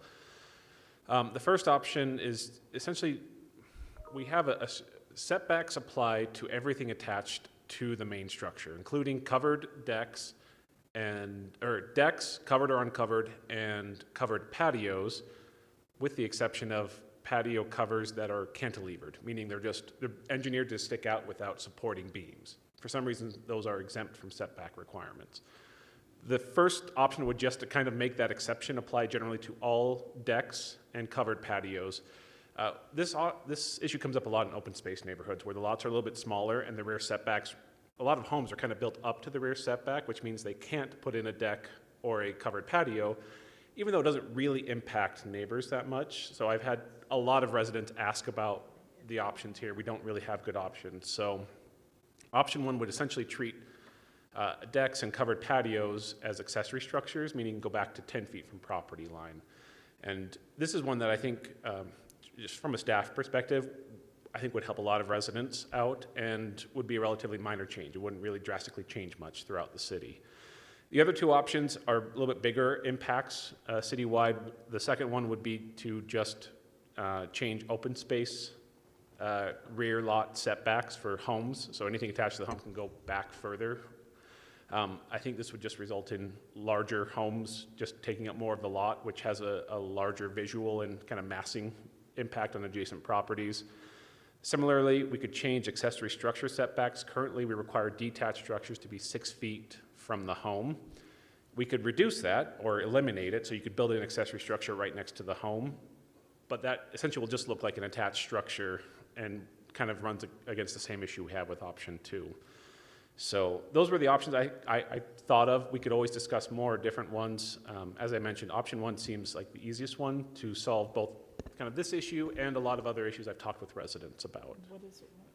And what is it right now? It's not 10 feet. What is it right now again? In most zones, it's 30 feet from the rear property line. In some open space areas, it can get down to 25 or 20 feet with some I don't think that's been followed very well. I'm sorry, what? Nothing, never mind. There's You're a okay. lot of decks that are built. Not all of the decks are built with a permit. So another thing that we deal with, and this is something Jason, the building official, and I have talked a lot about, is like he wanted to make getting basement permits easier because most people just finish out their basement. They've never pulled a permit for it. He would rather make it as easy as possible for people to pull a permit so that he can verify for their benefit that it's been done properly. Not because we want more regulation, but just because make sure that electrical systems and plumbing was done properly. So he's not really interested in making money off of it. It's help people make it easier to get permits so they do it right. That's the thought with these decks of a lot of people are doing it without a permit. Why not make it easier to do what they want to do, have them do a permit, and then we know that it's been built properly and safely. So does Jason like option number 1 then? He does. I like option 1. So does Rob. Go ahead, Liz. Did you have other questions? Well, and to Rob's point, I don't know if anybody's ever sat down and actually read their homeowner's agreement. But if it catches fire and you don't have a permit, they are not obligated to pay. And at least that's what mine says. And does this apply to corner lots too? Because I'll talk to you later, because Yes, so this option 1 would be a change. We would make it applicable to all residential zones, I think would be just the simplest solution for it.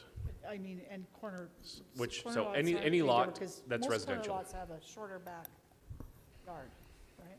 Yes. So it would apply to any lot, presumably, including corner lots, but it's simply the rear setback that we're talking about. It's not a side setback on a corner lot. Correct. It's just the rear. The rear setback. Do you have other questions, Councilmember Rice? I'm just trying to think I always think of worst case scenarios, right? So I like number 1 as well.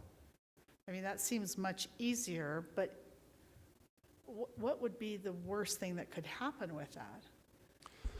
The worst thing you could see is someone, imagine a deck or a covered patio where they just built it the width of the house all the way to the back of their, 10 feet from property line. Theoretically, someone could do that. We would probably write the code so it's a deck or it's a structure that's basically just a roof structure, so it doesn't have walls around it. So the worst case, you might see people having a lot more roof sticking out over their yard, but it would be still open feeling because it wouldn't be enclosed. It wouldn't just be the house has doubled, size. So you might see just large decks. That would be the worst that could happen. It's an excellent question. Do you limit the size of a deck as a proportion to the house or the lot? We do not. It's just constrained by setbacks and cost. Has it always been 30 feet? I mean, More or less, yes.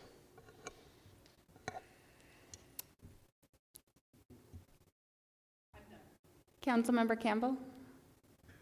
I like option 1. I look at this as we're solving a problem for a resident, but if it was just not for that resident and we look at this, does this make sense?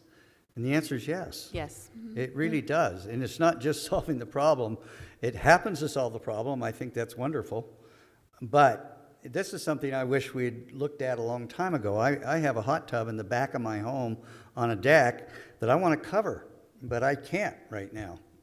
This would allow me to do that. So absolutely, I think decks and covered decks and pergolas, it's not the same as a setback for a home. That needs to stay 30 feet. I wouldn't want to touch that. So you're looking for another home improvement project for yourself? Yeah, I've got plenty. I know, that's why that surprises me. Yeah. Okay. Councilmember Courtney, what do you think? If we're talking about this as separate from the specific issue, the specific case that's brought it up to us, I would be inclined to go with something along the lines of 1. The other 2 seem problematic to me. It is certainly a little bit uncomfortable in this case, similar to the case with 10700, where we specifically told them that you're not permitted to, you're not allowed to build over the lot line. They went ahead and did it anyway, and then asked us to make it okay, and figured we would just wave our hand and ignore it. And this seems like it's exactly that same case. And so in the specific instance that's brought it up, that's a very uncomfortable thing for me. But broadly speaking, if we were just coming and bringing something to council, something along the lines of 1 probably works for me. What do you think, Councilmember Smith? Anything else? I appreciate everything that's been said, and I really like option 1. And I especially like it now that I found out that Ron can use this to camouflage his hot tub. No, that's right. That's the actual reason that we're talking about this tonight, is widespread approval for that. My neighbors will appreciate it. So it sounds like you have widespread support of a version of number 1. If I had to guess, like if I had to bet, actually, I would bet that Doug would come to you with suggestions about that, would be my guess. I still have some suggestions. Perfect. as well. So then we can send you suggestions before you bring it back for an action item. Prediction betting has been banned. Can I just do that, though? Because I'm mayor, can I just say that we're going to do that here? No? Sure. Yes. We're going to do that here. But I don't think anybody would take the other side of that bet. All right. So just so the timeline-wise, I will likely take, this is a development code change, so I'll take it to Planning Commission. Given now that this is kind of a higher priority for council, I'll take it to the Planning Commission in April, so you'll see it again in May. And then I assume that you will take care of communication with Mr. Swerdlow, and I agree with Doug that I don't like to be reactionary to something after the problem exists, but it does make sense. Yes, we will. Okay. So, and is everybody's good with this? One question with regard to timing. I know that we're a little crunched up budget time this season. Is that anything that eats lots of Rob's time? Do we need to be considerate of that, or? No, because you're Rob, going do to you want to the get work. more involved in the budget? No. I don't have much involvement with the budget, so. Okay, Jay, what else do you have? We actually were going to talk about the plat amendment stuff. Yes. Just a quick question, because you saw a plat amendment today. We had one, I think, our last council meeting as well, where it was taking the 3 lots, making them 2. Are those types of things that the council still wants to see and have come to the council? Some cities make those more staff, where it's just a lot line adjustment or a combination. I'm happy to keep it this way. I just want to make sure that you're comfortable with us bringing these things to you, and you want to spend the time on this. Councilmember Smith? Well, we don't spend a lot of time on it. Yep. No. And I kind of like the knowledge that it's happening. And it's actually a very positive thing to be involved in, even though it's very short. I'd like it to keep coming to the council. Okay, great. Councilmember Rodella? I'm good with staff just taking it. Councilmember Rice? I'm just going to ditto what Scott said. Okay, Councilmember Campbell? And I'm going to ditto what Tim said. I really believe we've got plenty to do, and it's not something I don't believe we would ever, if the staff, it either fits or it doesn't fit. And if it fits, the staff knows that and they do it. It's not something we're going to reject, but I understand knowing about it is helpful, but I would prefer it not come to us. Can we take bets on what Doug's going to say? I kind of want to, too. Okay, go for it. Councilmember Courtney. I have it in my head, too. Generally speaking, I'm in favor of administrative items being devolved to planning commissioner staff appropriately. I think that when it comes to council, it gives the erroneous impression that we have lots of discretion about whether or not we're doing it, and just sets a bad impression. In this particular case, it isn't quite, it's not the same kind of administrative decision as other administrative decisions, because state law and municipal code gives us really a fair amount of discretion with this particular one. So you're saying that you would like to see them brought back? I don't feel strongly either way on this, but if I'm I need you to feel but strongly. That's what I'm saying. That Okay. If, however, I am the final vote, I'll root for pushing this to staff. Can I add to that, Madam Mayor? May I? Yeah, sure. So, you know, I trust the staff as well. However, I think that we should also leave it to staff to say, hey, you know what? The city council needs to take a look at this. And I trust you enough to do that. I don't mind you doing it, but I think if it's a huge change and I have somebody come to me, which I have, and said, why did they get to do it and I don't? And I have no explanation and I had no input, I have a problem with that. And I think the other council members are going to have a problem with that. And I have a lot of people, not complaining, but honestly, my phone starts ringing at 6 a.m. and I've sent out texts at 5:30 because my phone starts at 6 and I sometimes don't finish till 9 and 10 o'clock at night. So I just don't want to be in a corner with people when it's Oh, absolutely. And what I would propose is, it sounds like maybe you have a majority, and so No, I do, because I made Doug commit. it's not something I'm going to rush to get done. We have a lot of other projects that are more important, but I will add it to the project list. What I would do is only for these simple things, where it is shifting a lot line where the zoning code already allows it, or combining a lot. If there's anything other than that, you're changing a restriction on the plat, you're changing it from one type of thing to another, I don't want to approve that because I don't want to be in trouble over that. But changing a want that to restriction come to the is- council. Changing a restriction is legislative, right? It's So I still think if we administrative, just say but- anything administrative, Yeah, so anything, it's the planning commission and staff.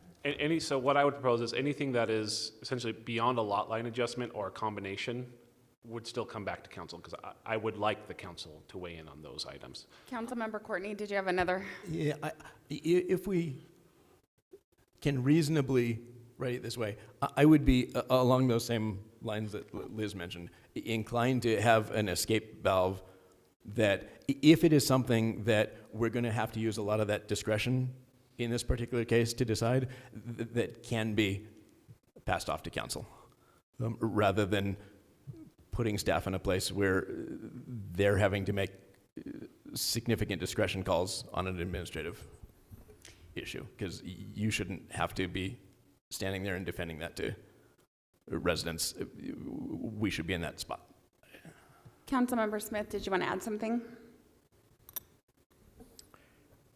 I just always worry when we delegate a lot of our responsibilities, elected officials, to the staff in the planning commission, and this is a little thing, but the problem is we've had brought before us almost every council meeting an issue with something that was permitted that wasn't really legally permitted, and then it had to come to the council. So I don't know. I'd kind of like to know the stuff up front. I don't think it takes very long. I'd prefer to have it come back to council. And it's actually a non-controversial thing that we're made aware of, but it's just kind of like a lot of times you have to kind of search to see what developments are going on in the city, because the state legislature basically has taken a lot of our land use authority away from the council, and yet in the end we're kind of ultimately responsible in the public's eyes because we are elected. And so I'm always a little uncomfortable just kind of giving away anything that we were elected to do. So I really like that comment, Scott. I really do. I just don't want to be blindsided, and I don't like looking like I'm dumb before the public, because I do my research and I try to really help people. And I think that's what we're doing, even if on a small thing, like a property line change. I'm done. Rob, do you have other questions for us about that? No, I just had a thought. We have a kind of an ongoing item that is our community development updates that are in the agenda. And it always has a link to the current projects, but I wonder if maybe I will start adding in, if we start adding more administrative decisions that don't come to council, that staff approve or our development administration board approves, maybe I can just start adding a quick little line that just explains, in the last 2 weeks since our last meeting, here's the administrative approvals that have occurred. I appreciate that, because I have people come to me all the time and say, what's happening here and what's happening there, And a lot of times, unless I've been doing research, I don't know about because it didn't come to the council, but people thought that it would come to the council. You see what I mean? So Yes. I just, you know, I'm a busy person, and so I don't know if I have to research every week to find out what the staff's doing. It'd be just nice to be notified. So I appreciate that comment. It's a good suggestion. I like that as well. Chris, are you super excited? It's your time to shine. I am excited. I'm excited too. Let's do this. Traffic calming toolbox. Traffic calming toolbox. So we've talked a little bit in the past, once or twice, about our east-west corridors and some of the traffic. I lost count, I suppose. How many times, Alexandra? A lot.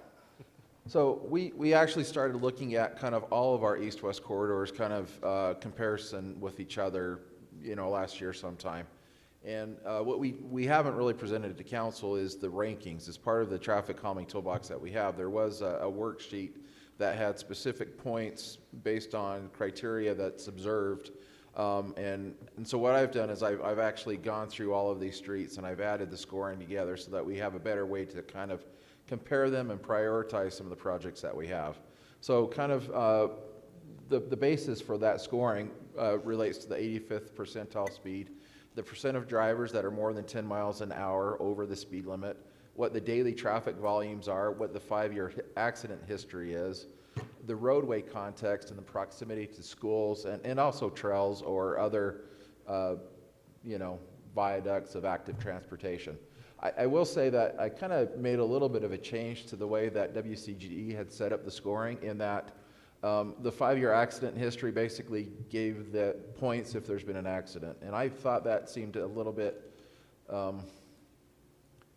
obtuse in a way. I wanted to expand that so that the more accidents that occurred, the higher the score could be.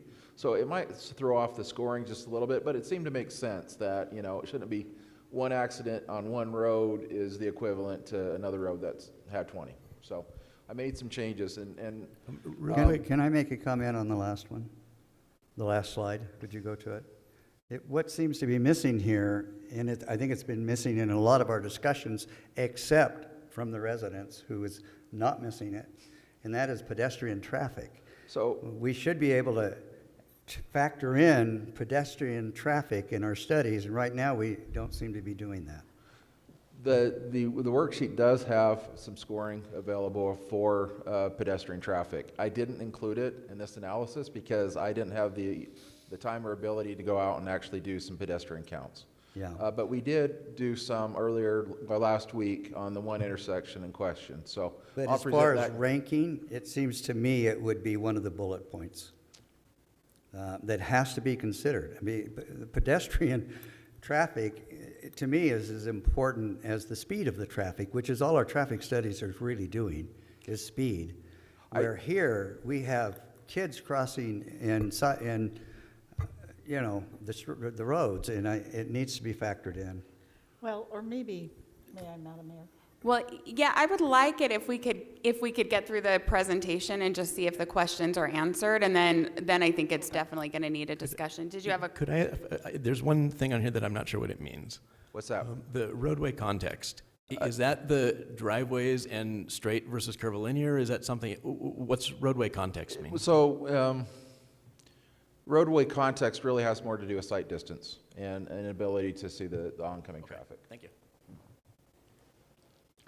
So the scoring that they had showed that projects roads that score under 40 probably don't require much traffic calming. If they do, passive calming measures would be in place. Looking between like 40 and 79 points, it recommends passive measures at this location, maybe some temporary measures that might be a little bit more extreme, and then anything that scores 80 or more, they're looking at passive and temporary measures. But we're looking at more of like the active type of measures. That's more the hard long-term type of measures that could be taken.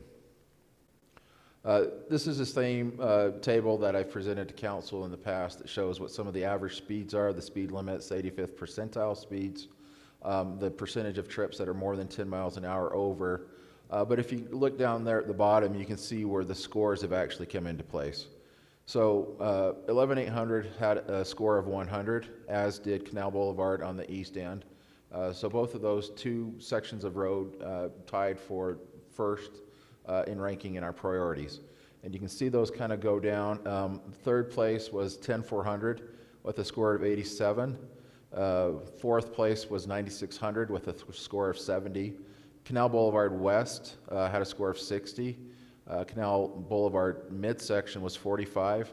And then 11200 was 35, a score of 35. Oh, wait, go back to, sorry. Yep. So there's 114 accidents on 10400 North. Okay. And these tied, the ranking tied due to daily trips, accidents, and then percentage of mileage that they were over. I'm just trying to figure out the ranking again. I'm So, guessing and what we looked at was the number of accidents per mile on the roadway. Oh, okay, per mile. And I'm guessing that the ranking, particularly when we look at 11800, a lot of that has to do with that roadway context and visibility. I think that was part of it for sure. Because just looking at the rest of this, it doesn't look it like quite it measures up. It bubbles up to the very top. And proximity to schools was part of it, and you've got the elementary school, that's right there on 11800. And you've got a lot of school traffic, I think, towards the east end. Trail crossings and other active transportation measures were part of it. So I wanted to look a little bit at some of the ideas that have gone in and some of the traffic calming measures that have been implemented or are suggested to be implemented. On 11800 North, we have installed an LED stop sign at 6000 West.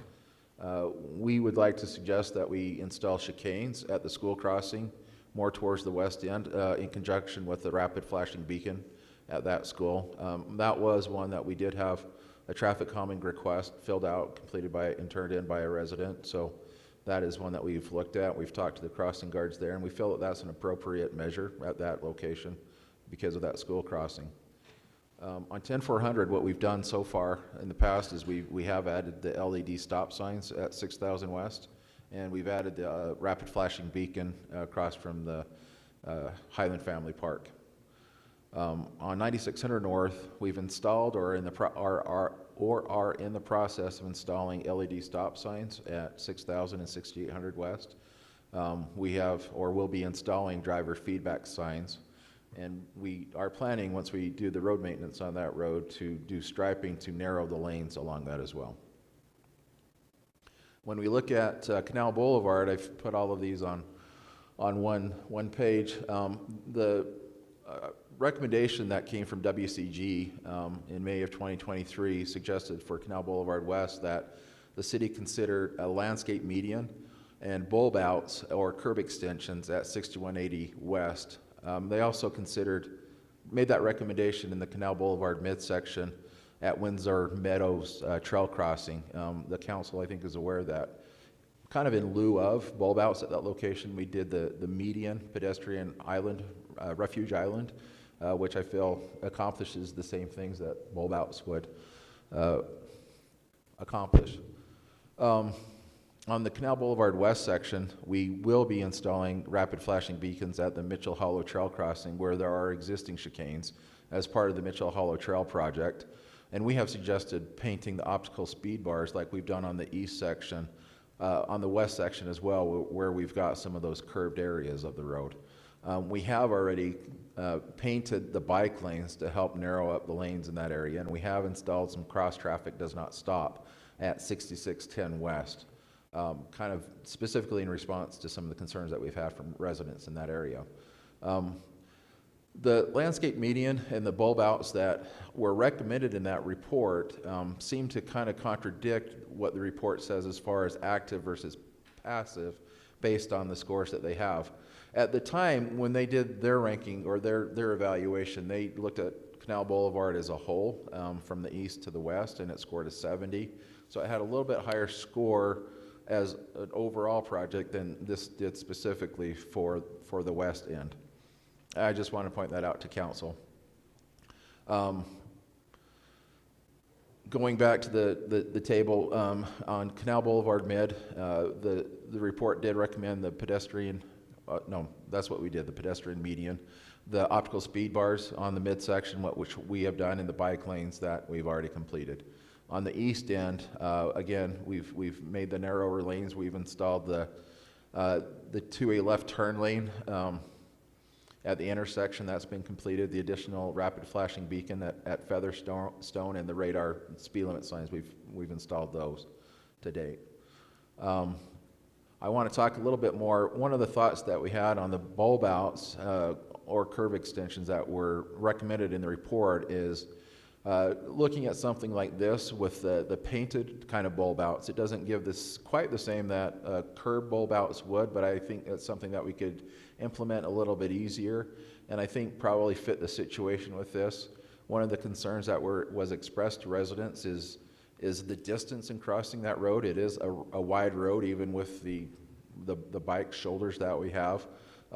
Having something like this with the bulb outs helped to narrow that distance by quite a bit that the pedestrians would have to walk across. And that's a high visibility crossing, what's also kind of known as the zebra, the bars that are in the middle, as opposed to just the two parallel lines that you'll see on other intersections. And then they've got the posts on this one, the flexible posts that I know probably will get hit once in a while, but we do feel like this would help make things a little bit safer. You were introduced to our new staff engineer earlier, so he got the hazing ritual of having to go out and take pedestrian counts last week, and he counted 4 pedestrians crossed in the morning hours, and he had 19 crossings in the afternoon. So we had quite a bit more in the afternoon, and I'm not sure, kids might have gotten rides to school. And the 4 in the morning weren't all, I think only one of them was a student that was being escorted by a parent. The other 2 were not, didn't seem to be of student age. I don't want to judge, maybe they were students of life. But that would be our suggestion, that we fit, kind of helps fit kind of the feeling that we have with our traffic calming manual. I wanted to take a second and talk about 4-way stops. You know, our traffic calming handbook specifically states that stop signs should not be used for speed reduction. Excessive use of stop signs can be discouraged because it starts to reduce compliance. If there's too many stop signs, a lot of times people will roll through them.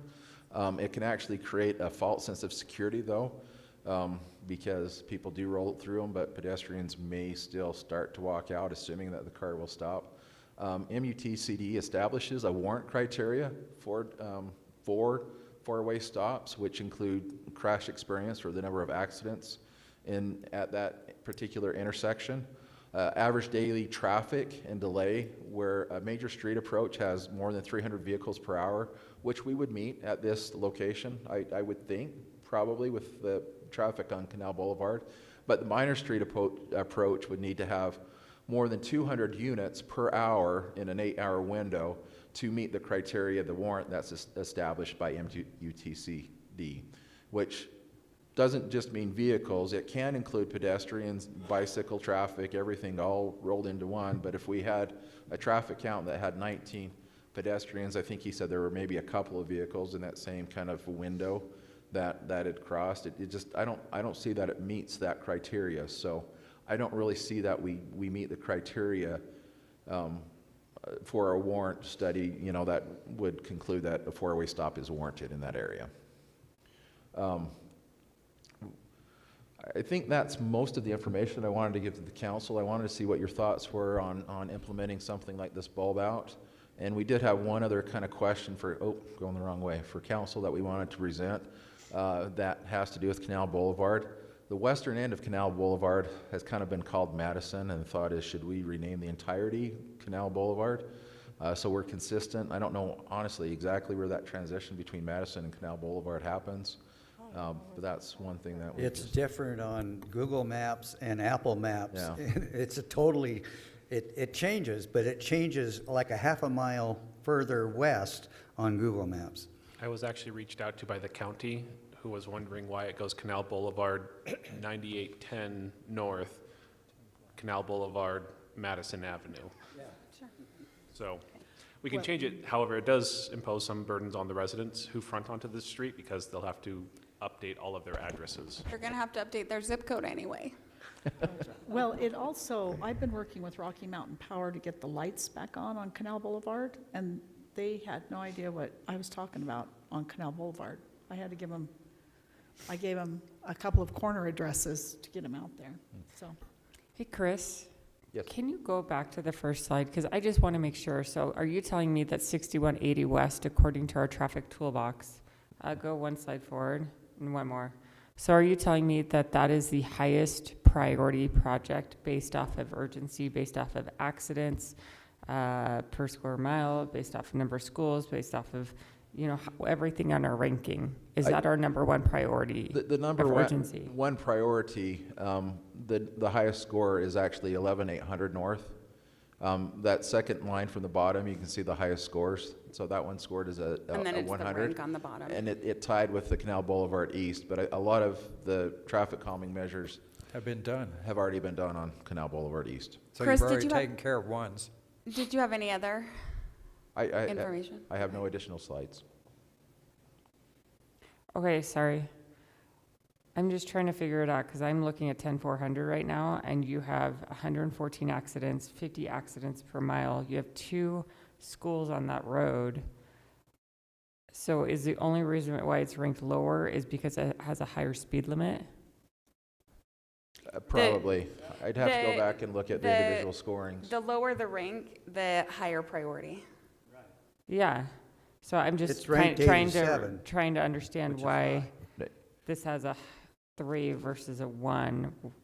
Yeah, the scores are based on, the higher the score, the lower number ranking it is, so. So if 10400 that's was an actually 87. 25 miles per hour, then it would have a lot higher rank? With the speed, sure. Yeah. That would be part of it. I do think that road context also plays a part because 11800 is, I think there are more spots in 11800 where you don't have a long visibility than you. Blind spots. So I'm just guessing that also plays in, even though it's not listed in the table here. It was one of the criteria on the first slide. So I'm going to go to Councilmember Rice because I know you had questions. But while we're looking at it, I would also be interested to know then, because we have a budget for it. So I would be interested to know at some point after everybody else is done, how much of our budget it uses to address each of these priorities and what that looks like. So Councilmember Rice, go ahead. So I appreciate all the work you do, because I have bugged him about safe schools and everything, and I'm going to take a second on this because, and yes, I did jinx this. I'm sorry, Doug. I apologize for that.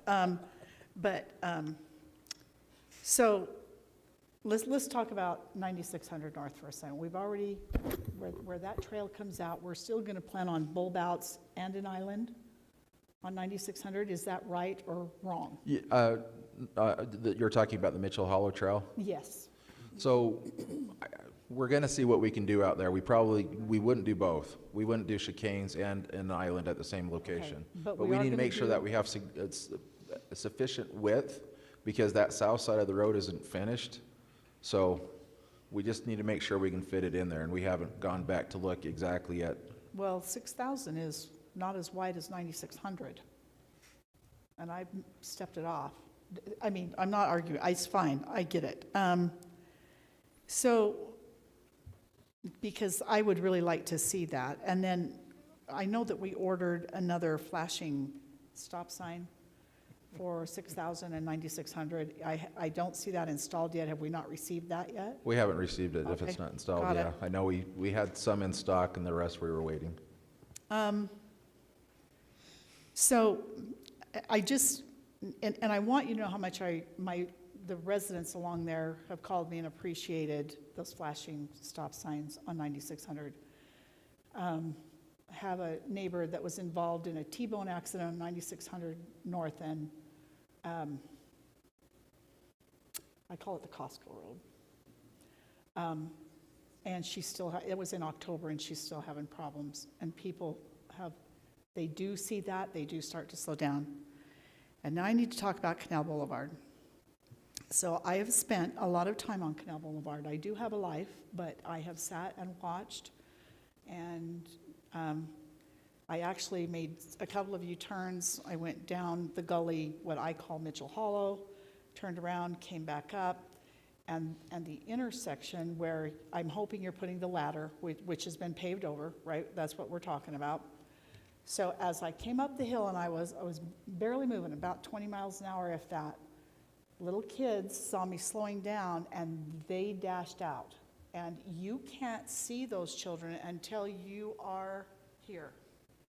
And so I know that the four-way stop is not a traffic calming measure, but and I read what you've had, and we've discussed this before, but I still think it is important maybe to really think about that at that intersection. And it's because of the hill. As I looked at the bulb outs, the little island that we have on that west side, people are hitting that, which means that they're going too fast. It's scratched up pretty good on the south side. I believe it's on. I don't know if you've walked, but I walked. I've seen Yeah, it, and we've had some of somebody's hitting the it on that side candlesticks on there that have been as they taken come- out. So as they're I'm coming aware. around. Yeah. So we really need to take a look at that, because I mean, my heart stopped a little bit because I thought, oh, I wasn't planning on stopping, that I was moving slowly. So anyway, but I just have to compliment you on the flashing stoplights. I am surprised at 9600 North, because I think I mean, at how many accidents are there, because I swear the police and fire are on there a long time, ambulances with various ones, so I'm surprised it's not higher than 26. But anyway, I just wanted you to know that, and I think we have to take in consideration the number of accidents, but I know the seriousness of those accidents, which you cannot measure. I get that, but they're pretty serious along Canal and along 9600 as well. And that's really all I have. I might have another question later on, but that's Okay. Councilmember Campbell, what do you think? I like what you're doing. I like the bulb outs being painted because we can get to it sooner than later. The only thing that I hope we can factor in more carefully in the future is the pedestrian traffic. That we figure out what studies we got a lot of studies on speed. We've got the 2023, but I doubt that included pedestrian traffic, and it needs to. So that's the only addition that I would make to all this great work. I think this is great work. I find it very interesting that 10400 has only 14% over the 85th percentile and had 114 accidents, and 9600 had 44% over and only had 26. That doesn't track for me when it comes to speed and prediction of traffic. But these scores, the 87 for 10400, that tells us that needs to be addressed. So I think you've done some great work here, and I appreciate it. Thanks. Can I maybe address some, I think, concern that Councilmember Rodella has? When I went through to reevaluate, trying to weight the number of accidents, I kind of was pulling some numbers out of air a little bit. So I awarded 5 points if there's been any accidents. I've awarded 10 points if there was more than 15 accidents per mile, and I awarded 20 points if there's more than 30 accidents. You can see that per mile, 10400 has 50. So it's got quite a bit more per mile. I didn't add another category on there, which maybe I could have bumped that one up to 30, at least added another 10 points to it, trying to be consistent. But I was a little bit, shooting at the hip and trying to do a little bit of feel. But that might address some of your concern, I think. Yeah, that makes sense. And I will say something on your point of four-way stop signs. I would say a large majority of the accidents are at the four-way stop sign on 10400. it is an area that definitely sees a lot of accidents. And so putting something like that on Canal Boulevard, I think would increase the accidents on that road.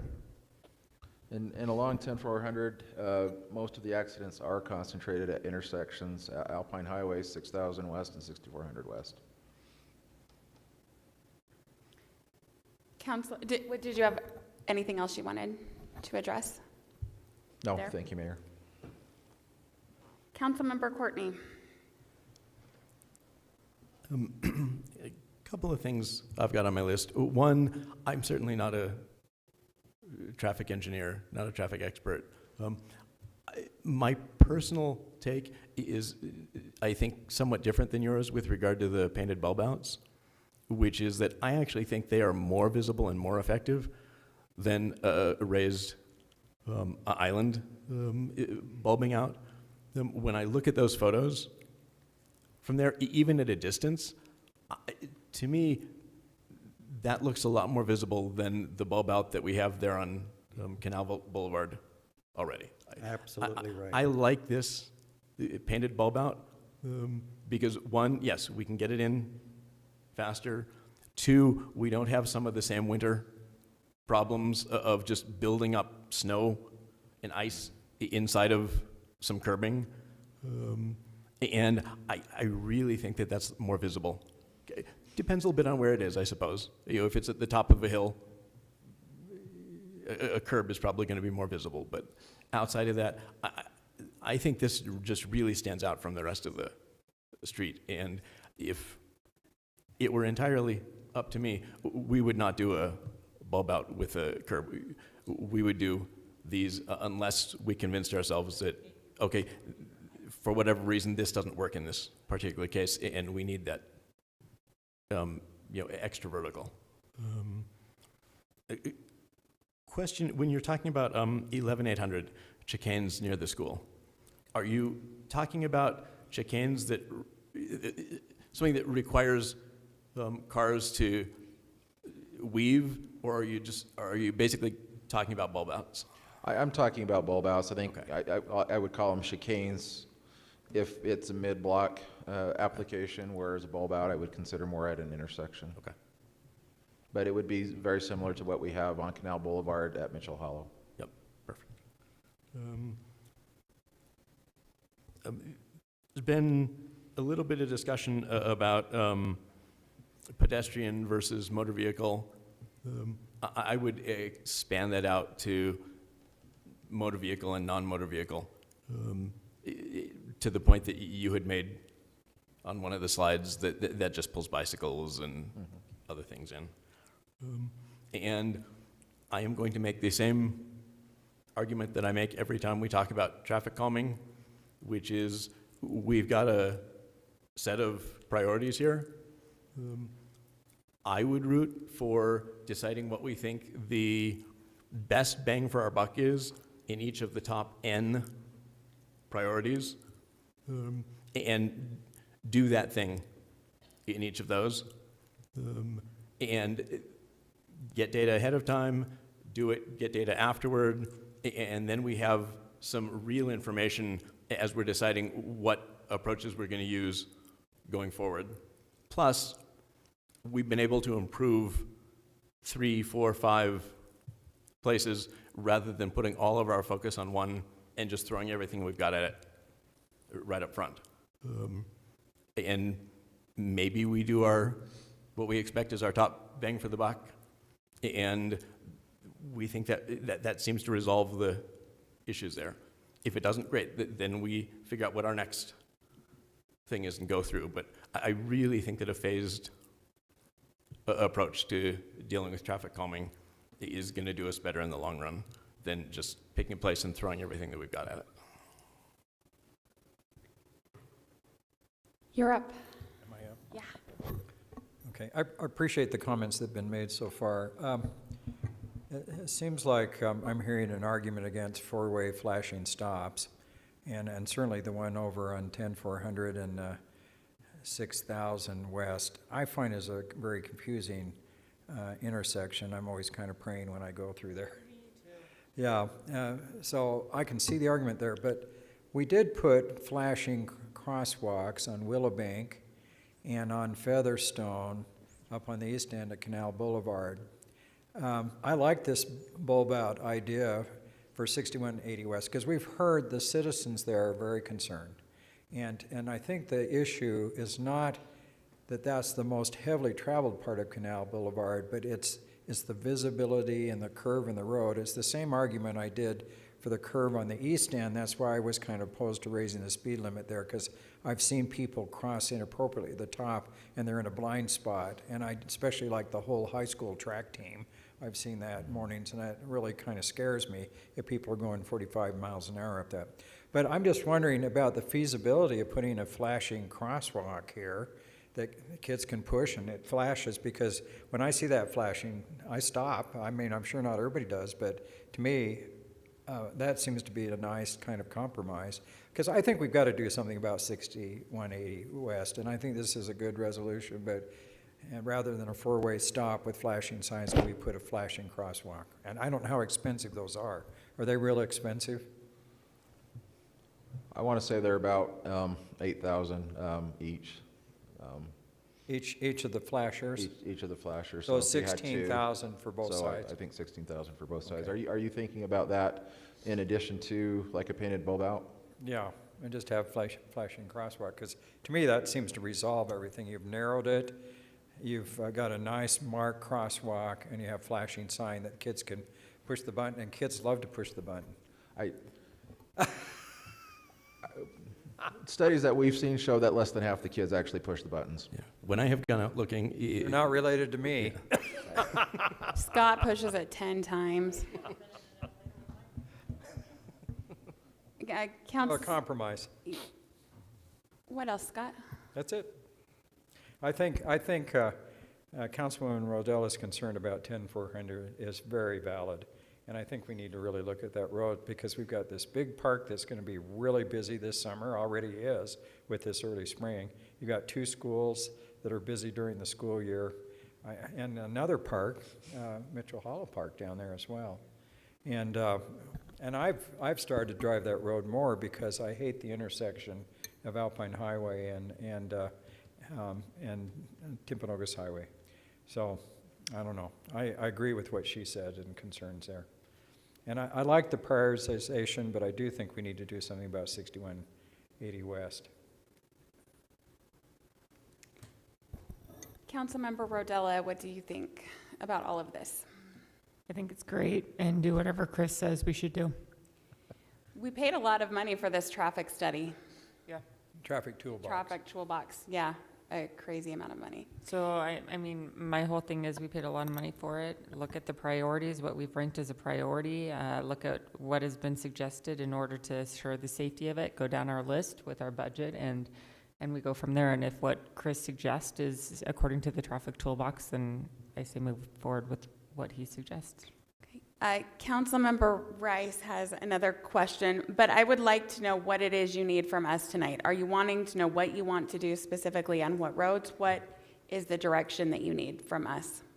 I think that's what we're looking for. Well, really specifically, make sure that the council's on board with the chicanes on 11800 with the rapid flashing beacon, and then what their thoughts were on this painted bulb out at 6180. I like the And painted bulb out. again, the naming of Canal Boulevard, if there's any direction that the council would like to provide. Okay, so let's get Councilmember Rice's question, and then I want to come back to those, maybe those 3 traffic calming things, and then the Canal Boulevard, the Madison Avenue question separately. I don't know if it's an actual question, and I agree that 10400 needs some attention. I just don't want us to forget 9600. I get calls all the time. And I do want you to know, in behalf of four-way stops, I hear what you're saying, Councilwoman Rodella and Councilman Smith, but I've sat there and watched, and they do slow down when they're flashing stop signs. They don't if they're just a regular stop sign. They blow right through them. So the flashing ones do make a huge difference. I really do believe that is correct. But on 9600 North, and I've gone through this again, because this is what I'm telling people. We're gonna fill the cracks, and then we're gonna do the paint, because that's the cheapest, right? On the different arrows and whatnot.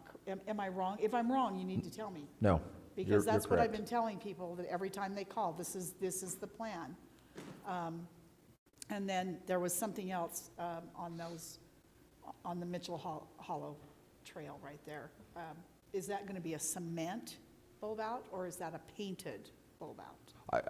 I had contemplated a concrete, either Okay. bulb out or island. That's what I've been telling people, so, thank you. Thank you, Madam Mayor. Okay.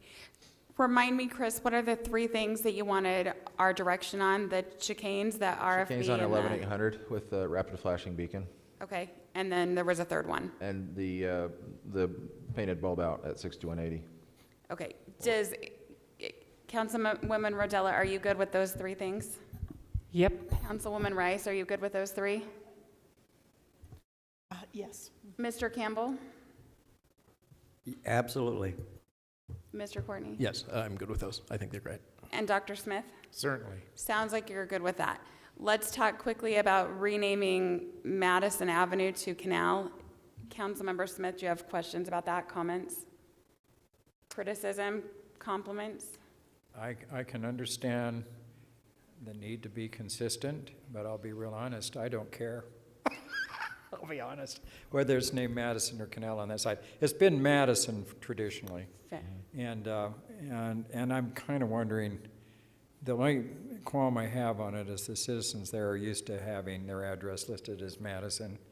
And I think there'd be a kind of a perception that if it's changed to all Canal, that we're kind of giving in to the speed a little bit. So I'm not, I'm sorry I'm the first one you called on, because I'm undecided. I'm not going to make you commit yet. Yeah. Councilwoman, maybe though. I am for consistency, and a road should be called one name throughout the entire road. So I am for Canal Boulevard having the same name on the entire street. Kim's just bitter because we wouldn't rename the whole road after her. I know, it's There's fine. still time, Brittany. No. There's still time. Yeah, it's true. Scott's undecided. All right. Councilmember Rice, what do you think? We're not renaming it after Kim, to be clear. We're talking about renaming it Canal. Oh, I thought it was Rice. No, it was Kim first. All right, so I'm just going to, I think we need to kind of check and make sure that this is an okay thing with law enforcement when we give to dispatch. Sure. That kind of thing. But I will tell you, I've said this once, I'm going to say it again, that I've been working with Rocky Mountain Power. They had no idea where Canal Boulevard was. And I had to name cross streets rather than saying it was Canal Boulevard and 6180. And so if they... Is your microphone on? Well, it was. Now it is. Perfect. Sorry, Thank I beg you. your pardon. Anyway, I just, I don't really care, honestly. But I think that when you start changing addresses to those residents, I think that's going to create some interesting situations. So, okay. And I go back several years. We're known as Diamond Lane, and what my address is, my coordinate address is. And when my husband had a heart attack, we ended up with Lehigh, Lone Peak, and American Fork. They couldn't find us, and American Fork beat them.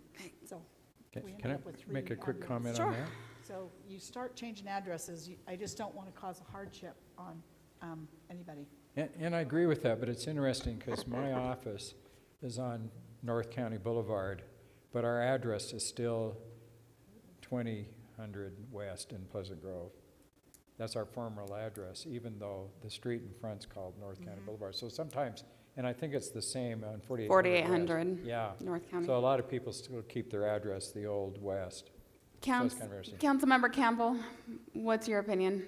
Well, the key is if the residents are able to keep their address at Madison Avenue and have that recognized, then I don't mind changing it. Otherwise, anytime we change it, although let me back up and say that if I had my way, all of the coordinates in Utah County would be the same as Salt Lake, where they used to have Murray and they had Midvale, and it was a public safety problem. We don't have our So way. they fixed it. No. I'm sorry. Highland would be okay. We wouldn't have Yeah. to change a thing, but everybody else would have to change it. That's never going to happen. But I just worry about changing the names of streets and the impact that that has on the residents. So to be honest, I'm kind of 50-50. I could argue both sides of it. At this point, if we're not voting on it, then I choose not to vote on it. So I will listen to what Councilmember Courtney says, but you have three very strong I don't cares, it sounds like. Go ahead, Councilmember and, Courtney. We're about to get four that, Four. Unless we can document a clear public safety problem that we believe will be resolved by changing a street name, I have zero interest in changing street names unless the residents come to us wanting to change them. Maybe if the residents on Madison Avenue came to us and said, we want to be part of Canal Boulevard, we want that to be our street name, okay. But barring that, it'd take documented public safety problems. Good enough?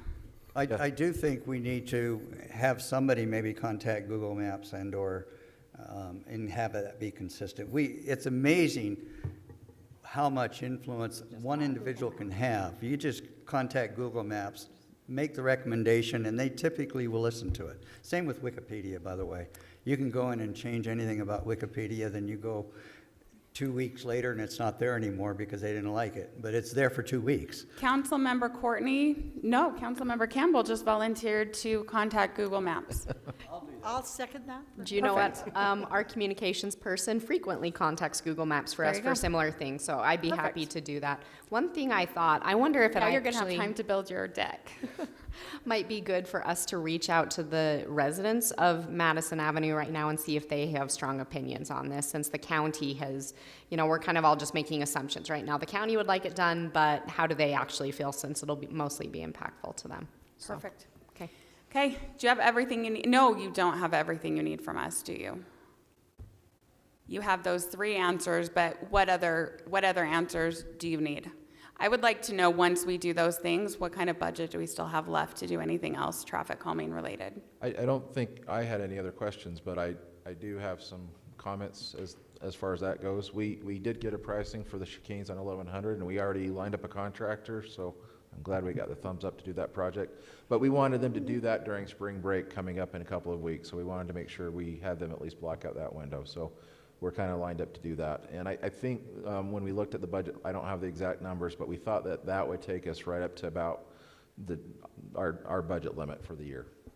For 2026. For the current, yeah. For the current year, and then we'll have a new budget starting July 1st. What Correct. did you say that cost was on the 11800 stuff, Chris? 10,000. Yeah, so that'll only leave us 5,000 this year in that particular line item, so we're just about spent. But if you remember, council, at the retreat, that was a high priority for you, so we do intend to put some more money in that next fiscal year. And we'll see if we can do anything else in the highest priorities on that list this year, maybe with other line items. Yeah, if there's any surplus or anything. Sometimes there is. Sometimes. We could look at that. Okay, anything else that you need from us tonight? No, thank you, Mayor. Thank you. Thanks for the presentation. Okay, we're going to skip backwards now to consent item 3C. This is the Planning Commission appointment. So I would request that you ratify the appointment of Steve Sharman and Liam Threlkill as alternates on the Planning Commission. So this is the term that goes February to February, correct? These are alternate positions and they're one-year terms. So Mr. Sharman wasn't able to join us tonight, but we have our other candidate here. So I would love if he would come up and introduce himself to the council. Welcome. Nice to have you. Awesome. Okay, great. Thank you. Sorry for not being here right away. I was reffing high school soccer tonight, so I already had a pre-commitment to get yelled at by different people. So Liam Threlkill, I've lived in Highland for a couple years now. I live in that new development that's south of Lone Peak High School with my wife and our 2 children, and to be 3 children this summer. So Love being there. It's a great little community for a bunch of younger families, and that's been awesome. So I've appreciated the work that you guys did there to let people like me move into Highland. I currently work for Holland and Hart, the law firm, doing government affairs work. So I'm up at the Capitol a lot doing that. I see Kim up at the Capitol pretty often, and Erin when she wants to go to LPC for the League of Cities and Towns. I previously worked for the Utah League of Cities and Towns as well for a few years as a policy analyst, and then running a program called the Local Administrative Advisor Program that helps small cities and towns with their administrative needs that I also worked on with Kim. And that got funded again. Yep, and it got funded this year, which is awesome. So that's a little bit about me. I'm happy to answer any other questions if there are any. Does anybody have any questions for the applicant? I do. Just a comment that I very deeply appreciate your willingness to serve, and your background speaks volumes. And I am excited that you have stepped forward and are willing to serve our city. So thank you, Liam. Thanks, Ron. Councilmember Smith. So 2 months ago, after about 18 months worth of work, we passed a new general plan. Have you had time to read through it? Yes, I have. So I also, I should have mentioned this, I served on the General Plan Advisory Committee as well for Highland. Okay, so you've been involved with that. Yep. Anybody else have any questions? I just want to comment that we are getting a gold mine here with Liam. I mean, he's coming to us with experience of local government experience, planning experience, understanding ULCT and the importance of that as well. And also, I'm excited that he's coming from us in the development by Lone Peak, because we don't have anyone over there that represents Highland City. And I think that is something that was much needed as well. I have a question. So I appreciate your service too. So that's awesome. But I'm just wondering how you feel about large lots then in Highland, about our 140 zoning. Yeah, I think that Highland is a beautiful community for much of that reason, and that's why a lot of people want to live here. And I think that, you know, my development doesn't make sense in most of Highland. I think it makes sense where it is right now, but in most of the rest of where Highland is, I don't think something like that would make sense. So I think the default zoning is what makes sense through Highland. Perfect. Thank you. Yeah. Do you have another question? I don't have a question. Can I have, are we going to be able to make a comment Yeah, before go we ahead. vote? Yeah. So, I've been involved Scott, with the... may I interrupt? Do we have, if we don't have more comments, can we let No. the gentleman sit down? He can Oh, sit down. if this is just Thank you. discussion? I just, Sorry, yeah, sorry, discussion. Scott. Okay. So, I've been on the council involved for a long time. Most of the people up here on the dais are many of the people that have served on the Planning Commission. And, over the years, the state legislature has basically transferred a fair amount of land use authority from the council to the Planning Commission for various reasons, some of which I don't agree with. But I think we've got some excellent people that do a lot of service on the Planning Commission over the years, and I appreciate that. We have had times, though, when it's been hard to get a full quorum on the Planning Commission, not so much recently, but in the past. And so I'm hoping, even though it's an underpaid position and it's a appointed position, and you basically meet once a month, that people that are on the commission, and which the majority do, really take it seriously.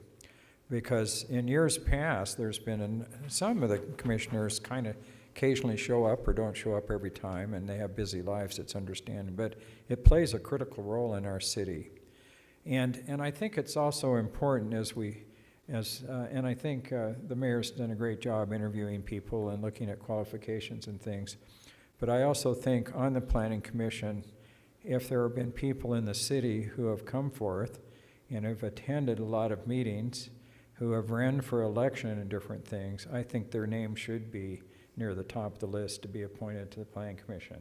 And I'm not going to mention names, but I think there's also people that have attended and have shown interest in city affairs and have campaigned and met people. I think their viewpoint would be well served on the commission as well. So that's just my opinion. Can I make a motion? Sure. I move that the City Council ratify the mayor's appointment of Steve Sharman and Liam Thurlkill as alternate commissioners on the Planning Commissioner to serve a 1-year term. I second that. We've got a motion by Councilwoman Rodella, a second by Councilmember Campbell. And do we need to do a roll call vote? All right, let's go ahead and start with Councilwoman Rodella. Yes. Dr. Smith? Yes. Mr. Courtney? Yes. Councilmember Campbell? Yes. Ms. Rice? Yes. Perfect. And that passes 5-0. Thank you. Thank you for coming too. Chris, we're back to you with our open space watering plan. Thank you, Mayor.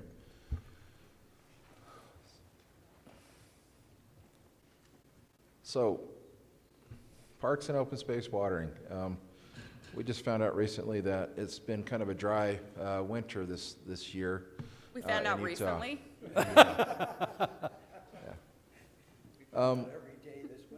Every day for the last several months. It's been scary how dry it's been. We wanted to kind of go through first and highlight some of the things that our Parks Department has been doing this off season.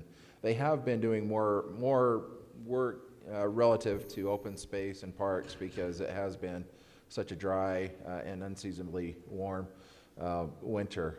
They've already done their aeration on their open spaces. They've been spraying for herbicides because we have had more weeds growing because of the weather that we've had. They've went through and they've sprayed all the pre-emergents to try to keep the weeds down. They've been planting some trees and they've been watering some of the trees by hand because those trees, if they don't get the water during the off season, they'll not always survive. They've been spraying baseball fields as part of the spring preparation. They've installed 4 new hose bibs for the bike park. They've removed a lot of the dead trees. They've been updating and removing and replenishing the softball at the playgrounds as we can. One thing they haven't done, they haven't started to mow yet, and we don't want to start mowing because we're afraid that we'll just dry out the grass even more with the conditions that we have now. So we want to keep as much length with the grass as we can to help just keep it as healthy as we can at this point. We talked at the last council meeting a little bit about what kind of a dry season we're looking at. These are some maps that I pulled off of the USDA showing a snowpack for our area. This was dated March 1st, so the beginning of this month, at 58% for our area with snowpack, and water supply forecast at 65%. I had some discussions with Ernie Johns, the American Fork Watermaster Irrigation Company Watermaster. He is concerned that this is probably the driest year in 30 years, the second driest year, unless we get some rain in the next couple of weeks, in which case it will be the driest year in 30 years. We have an allotment of Provo River. I think my spell check didn't catch Pro-V until it's in big print for everyone to see. We are expecting that to be reduced. I was hoping to have a number today before council, but we haven't quite gotten that. But we're expecting, it could be as low as 50%, but we think somewhere in the 60 to 70% range is where it's going to be. A 70% allotment we would give us 3,600 acre feet. Currently, and we talked at the last council meeting, we do have some holdover in Deer Creek of about 2,200 acre feet. So we could tap into that and start pulling some of that down this year if we needed to. I guess one of the considerations that we have to look at as we go start our irrigation season is, do we want to try to conserve some of that for next year? Or do we want to take it all, assuming that next year will be better? We in a newsletter sent out by Cedar Hills recently, they are advertising that they're encouraging the residents to not water until Mother's Day, which is May 10th this year. They will be reducing their watering at their city parks. They will be asking the golf course to reduce their watering for only some of the greens and the tees. And they have asked their fire department to just exercise hydrants, but now no flushing of hydrants, no wasting water by flushing. Again, talking with Ernie yesterday, he said that the American Fork, they are planning to hold their irrigation until May 1st this year. And they are going to ask residents to not water more than twice a week at maximum. Some other cities have implemented start dates in May at some point.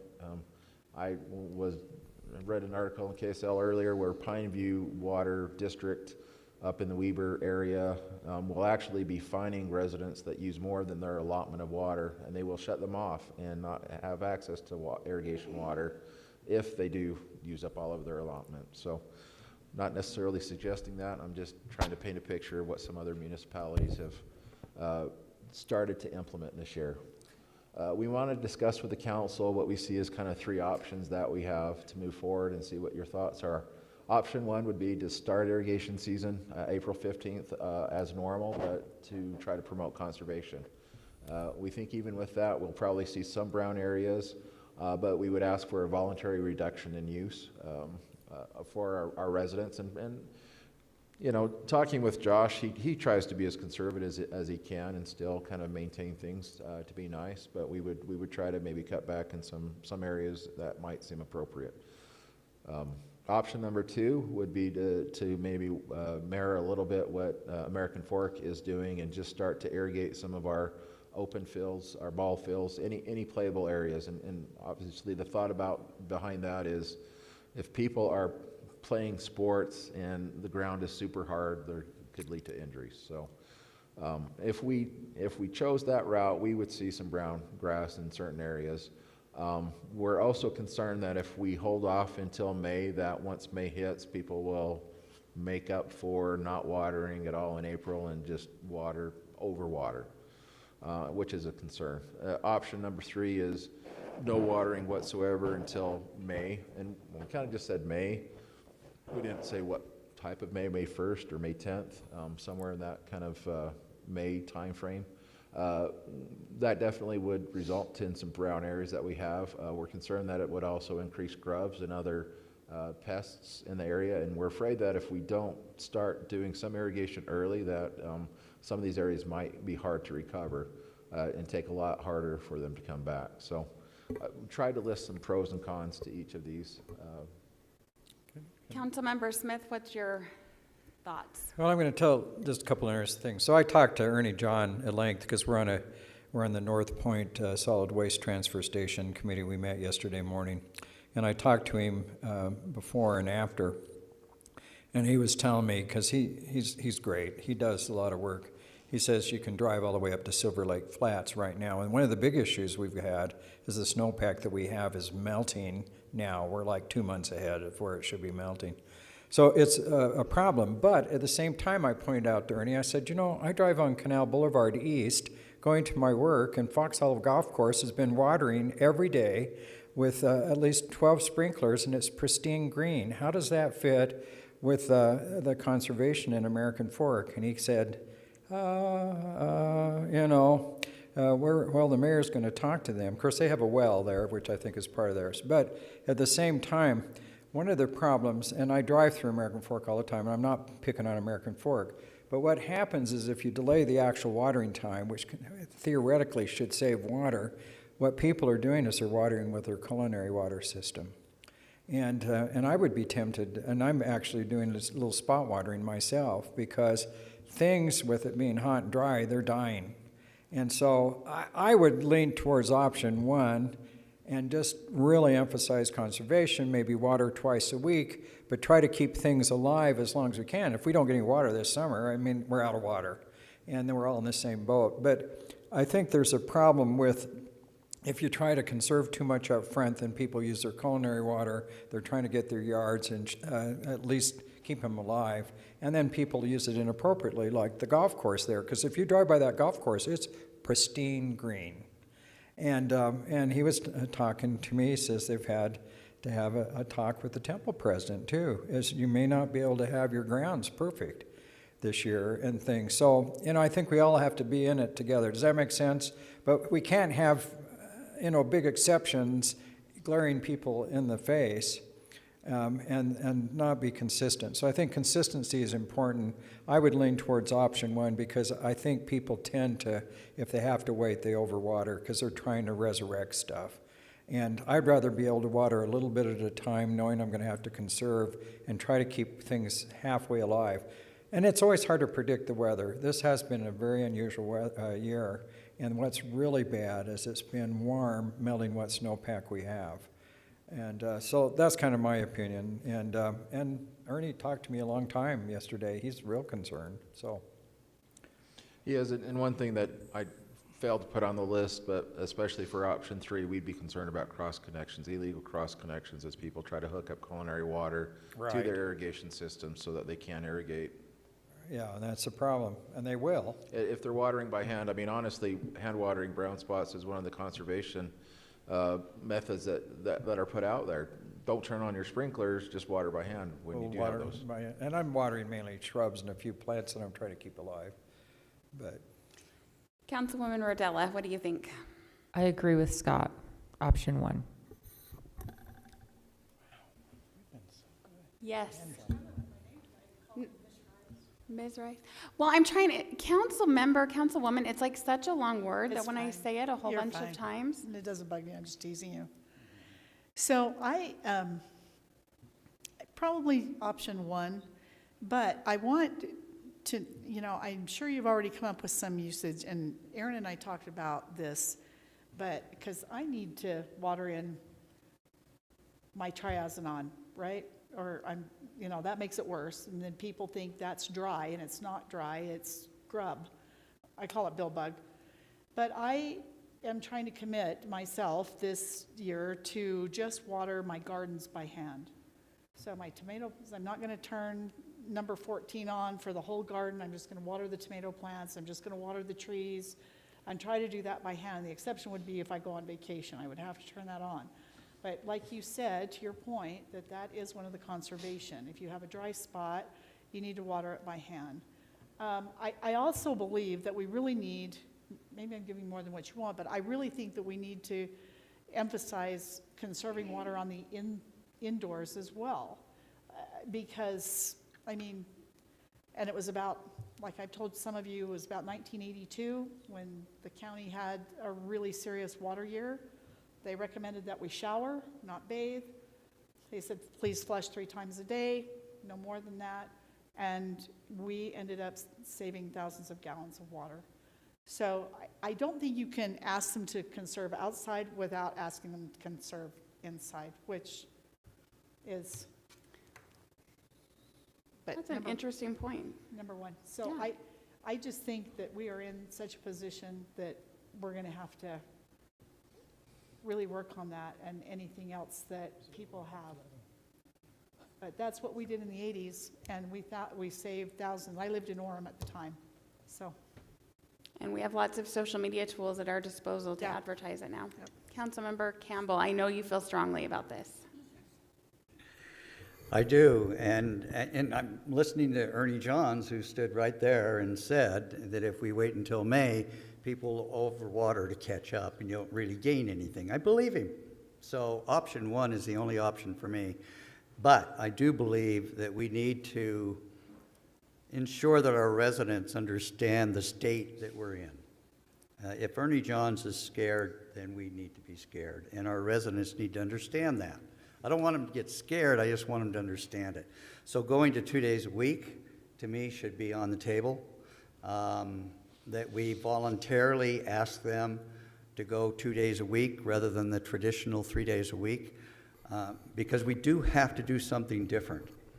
Otherwise, I think if we don't have a change in our residents' behavior when it comes to water, and they just continue what they did last year and do the same thing this year, I think we're going to have a problem. I think we'll run out of water. Having said that, I believe having the meters feedback information, here's what you should use, here's what you did use, is going to be helpful. Councilmember Courtney, who has always been an advocate of education in this arena. And we'll be mentioning that again. One quick thing that just comes to mind, Ron talked about metering. Are we actually going to get good data? No, probably not. If we implement and we ask people to cut back, is it really going to be a good data year for us? You're absolutely right. I think when we talked to the council about this 2 weeks ago, or whenever it was, last council, you know, the thought was that we would kind of come to the council with some rates, with the thought that people could see what their bills would be this year, and then we would implement those rates next year. And some of the meetings that we've had since then, I've started to question if that's really what we want to do. The state requirement is that we have a tiered rate system in place by July 1st, 2030. Maybe we don't implement it for next year. Maybe we give it a year. I think that's a valid question. We probably need to talk about it at some point, but pushing it off a year seems like a really, potentially a really good idea if we want to get data first, because I don't think we're going to get good real data. Well, and piggybacking, I beg your pardon, Doug, but I don't know if we've got enough people signing up for, you know. It's going to be on their bill. No, I'm talking about what they're signing up for. What did you call it again, Chris? For the PI? For You know, the- so we can actually evaluate it. We're Well- still struggling getting people to sign up for that. Yeah, we can evaluate it because we know what their usage is, but people being able to actually see their usage, yeah, I want to say we have around 18% of residents, which is actually a really high number when you look at other communities and what they have, but, you know, it's still, You know, I was hoping for higher than that. yeah, it's so- only a fifth, and sometimes Well, people and I don't think, until they you know, I do the don't bill. mean to steal the mic, but I just, if we can encourage people to go to a smart system and not water when it rains, if we ever get any rain, those kind of things, go back to the education thing, so. And my last slide had to do with kind of education. Just back on the options for a moment, that I have a different opinion than what has been voiced by everyone else, although I'm not sure it's actually a different opinion than other people have. That I prefer option 1.5, which is that for city watering, we're only watering those fields. And that if we can come up with a good way of doing it, we get some signage out there that says, you'll notice that Highland is going brown. That's because we're being good stewards of our resources. Because that's the education that is really going to make a difference. It's not teaching people how to conserve. It's having a cultural shift that when we have a really dry year, if your lawn is green and beautiful and wonderful, then you are not being a good steward of the resources that we all try to share, because you are overwatering.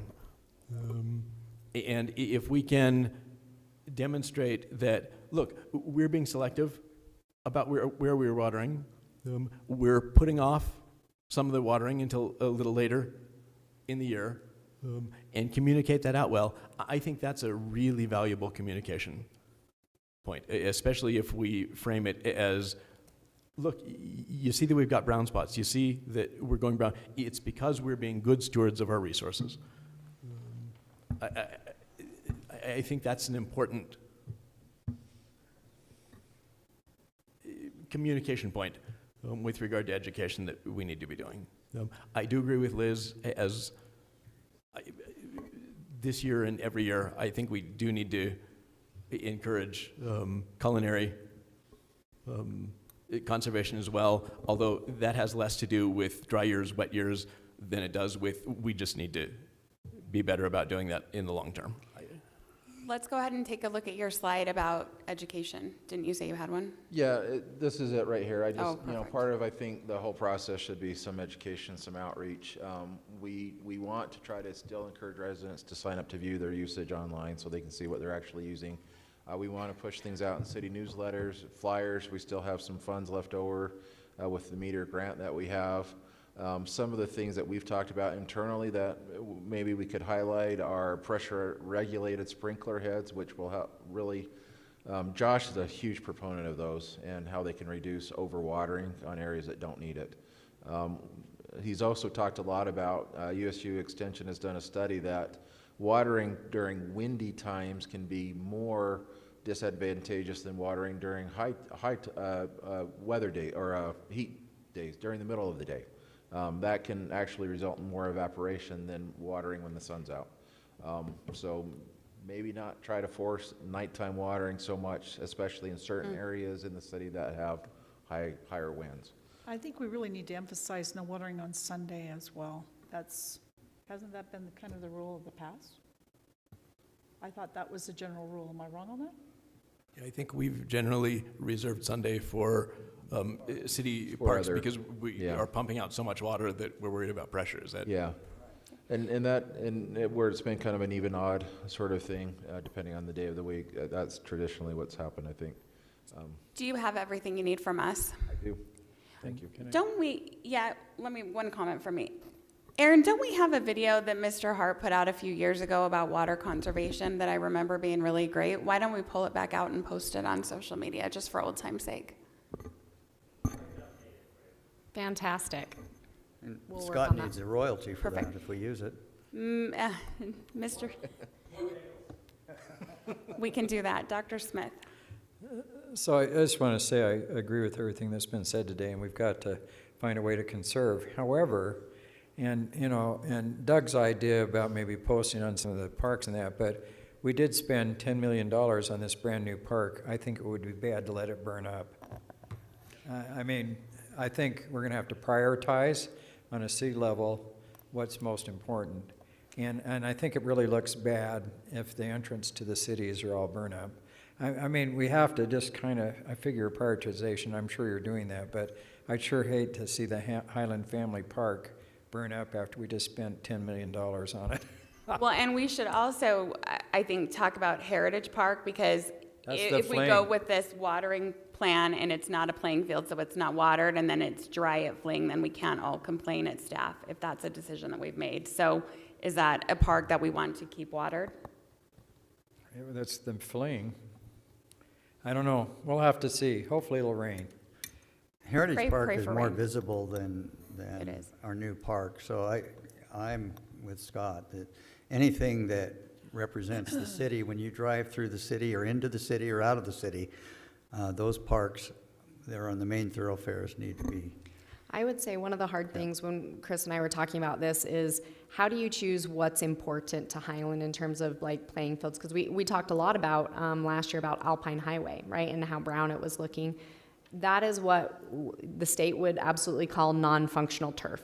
Most of the time, the only time anybody is walking on it is to mow the grass, right? Now people walk in between it, right? Because they're walking on that sidewalk, and it provides a lot of beauty to our city.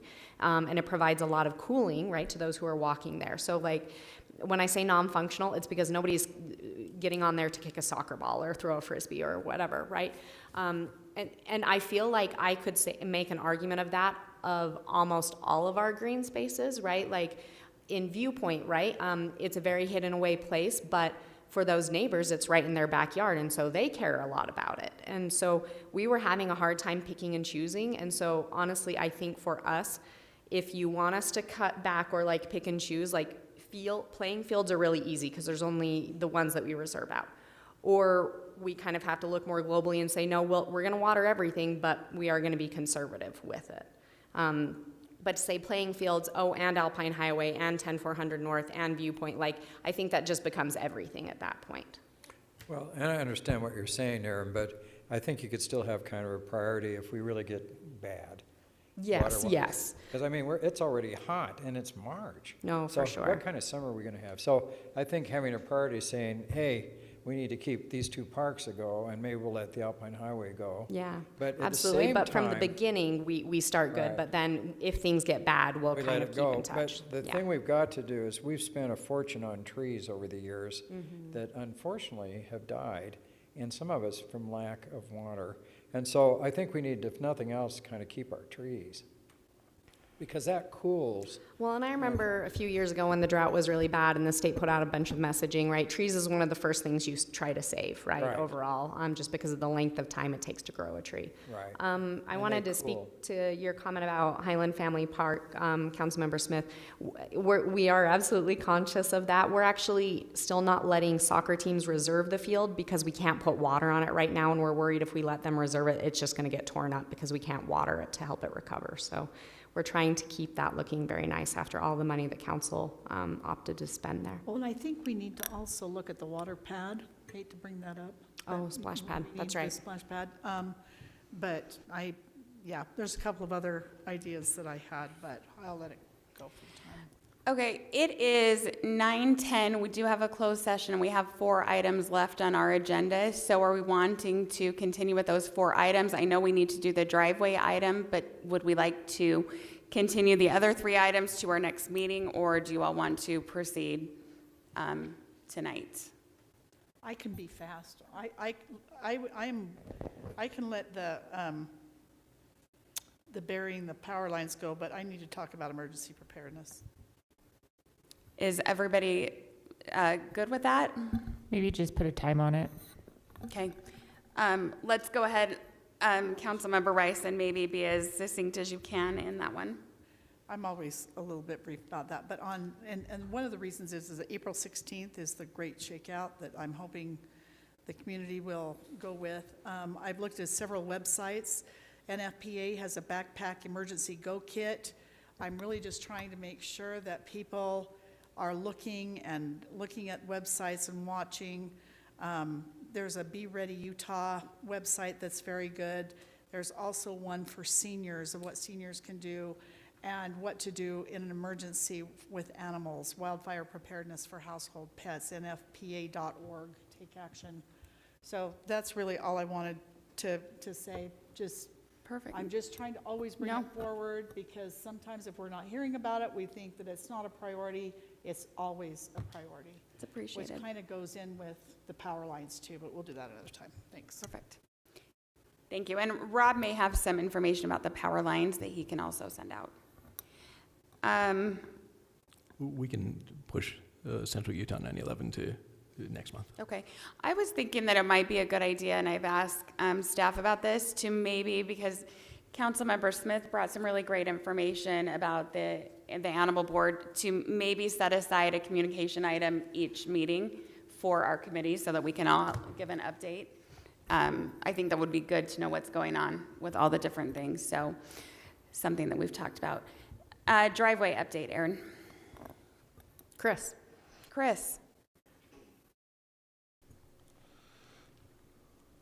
So we just wanted to let the council know that we've had some issues come up as we've been constructing the driveway, as will happen sometimes with construction projects. The original cost we had on that was $222,000, and then with the contingency, that was another $22,000 that we added onto it. We had a change order because of the delay from Concrete of about $10,000 just from the delay that they've had. We have some other change orders that have come up that have totaled about $30,000. $30,000 includes the $10,000. So really, we're really borderline to whether or not there's change orders in excess of the 10% that weren't attributed to the delay, but we wanted to make the council aware of one of those. We'll have to bring it back, as an actual change order, but we're still kind of waiting for some costs. Some of that has had to do with sidewalk repair on some of the perimeter. It wasn't included as part of the project. It's something that we would actually use our sidewalk maintenance GL for, but we had a contractor there doing concrete work. It just kind of made sense to pull some of that out and have him do it. The chief has pointed out some other areas on the front of the fire station that also need to be replaced.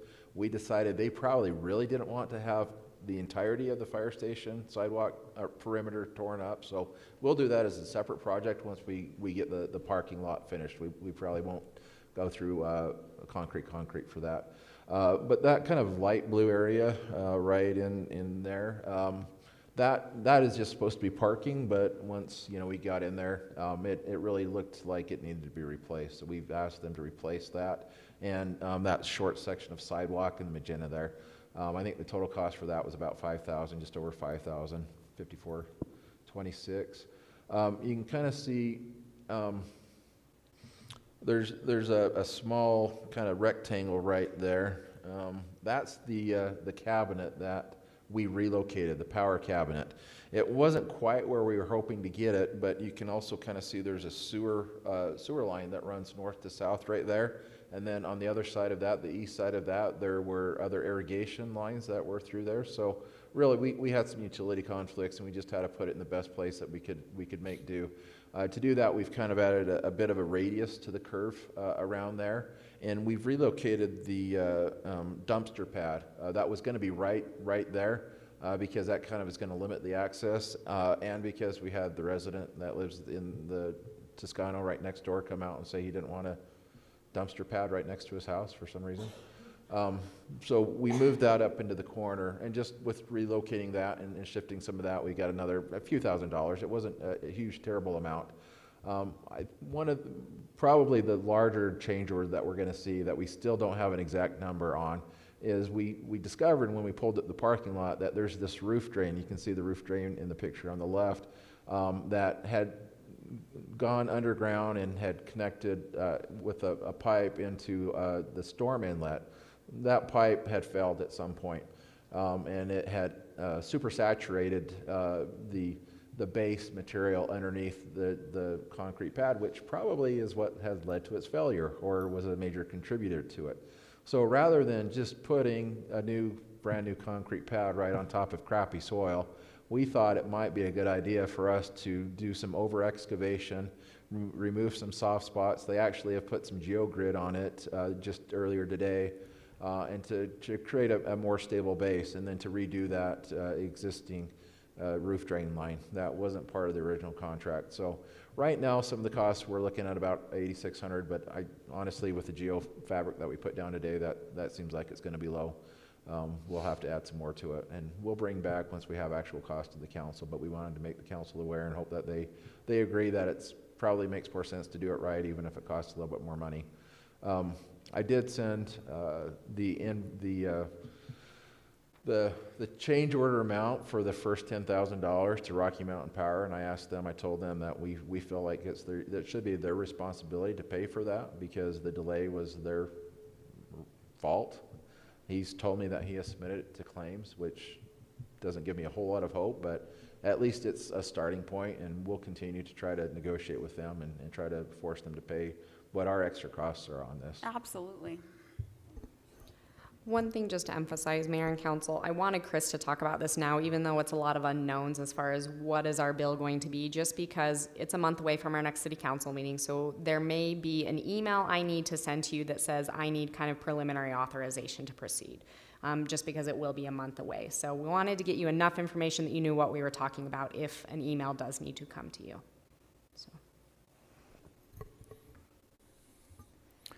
I think we need to pass on to the fire chief that if he wants all this money for a new parking lot, he needs to show up to our meetings. He's going to be dying right now. I think, so he's in Alpine City because they're talking about the fire station up there. And the fact that he's still there must mean that it is not going well. So can I ask a question? Sure. Do we have Microphone, Do though. we have the money for this, or do we transfer money for this, or? No, we approved the money, but We approve them, I it's mean all the these change extras, orders. But not, Be the general fund. but we have money for the extras, or the unplanned. Some of the extras whatever. we will take out of the existing jail for the sidewalk maintenance that we have, but the other stuff, we probably couldn't take it out of there, but we should have money in the general fund for We it. should, Some of and it- so this will, oh, sorry, go ahead. No, go ahead. This all comes out of our building capital fund, and so we have budgeted for this plus the contingency, right? But if we exceed the contingency, we don't have budget for it, but there is some excess funds in that fund where council could approve a budget adjustment to do that if you want to. Okay, I think we're all finished here, so we can take a motion to move to our closed meeting, so that will need to be read from this exact motion, and then we'll need a voice vote on this. I'll make that motion. Perfect. I move that the Highland City Council recess the regular city council meeting to convene in a closed meeting in the executive conference room to discuss, my goodness, deployment of security personnel, devices or systems, and pending or reasonably imminent litigation as approved by Utah Code annotated 52-4-205. I'll second. Councilmember Smith and Councilmember Rice with the second, and let's start with you again, Councilmember Rodella. Yes. Dr. Smith? Yes. Yes. Yes. Yes. And we are in closed session. Thank you. Look how many people stayed to the end. I'm impressed. Dedicated ones. Congratulations.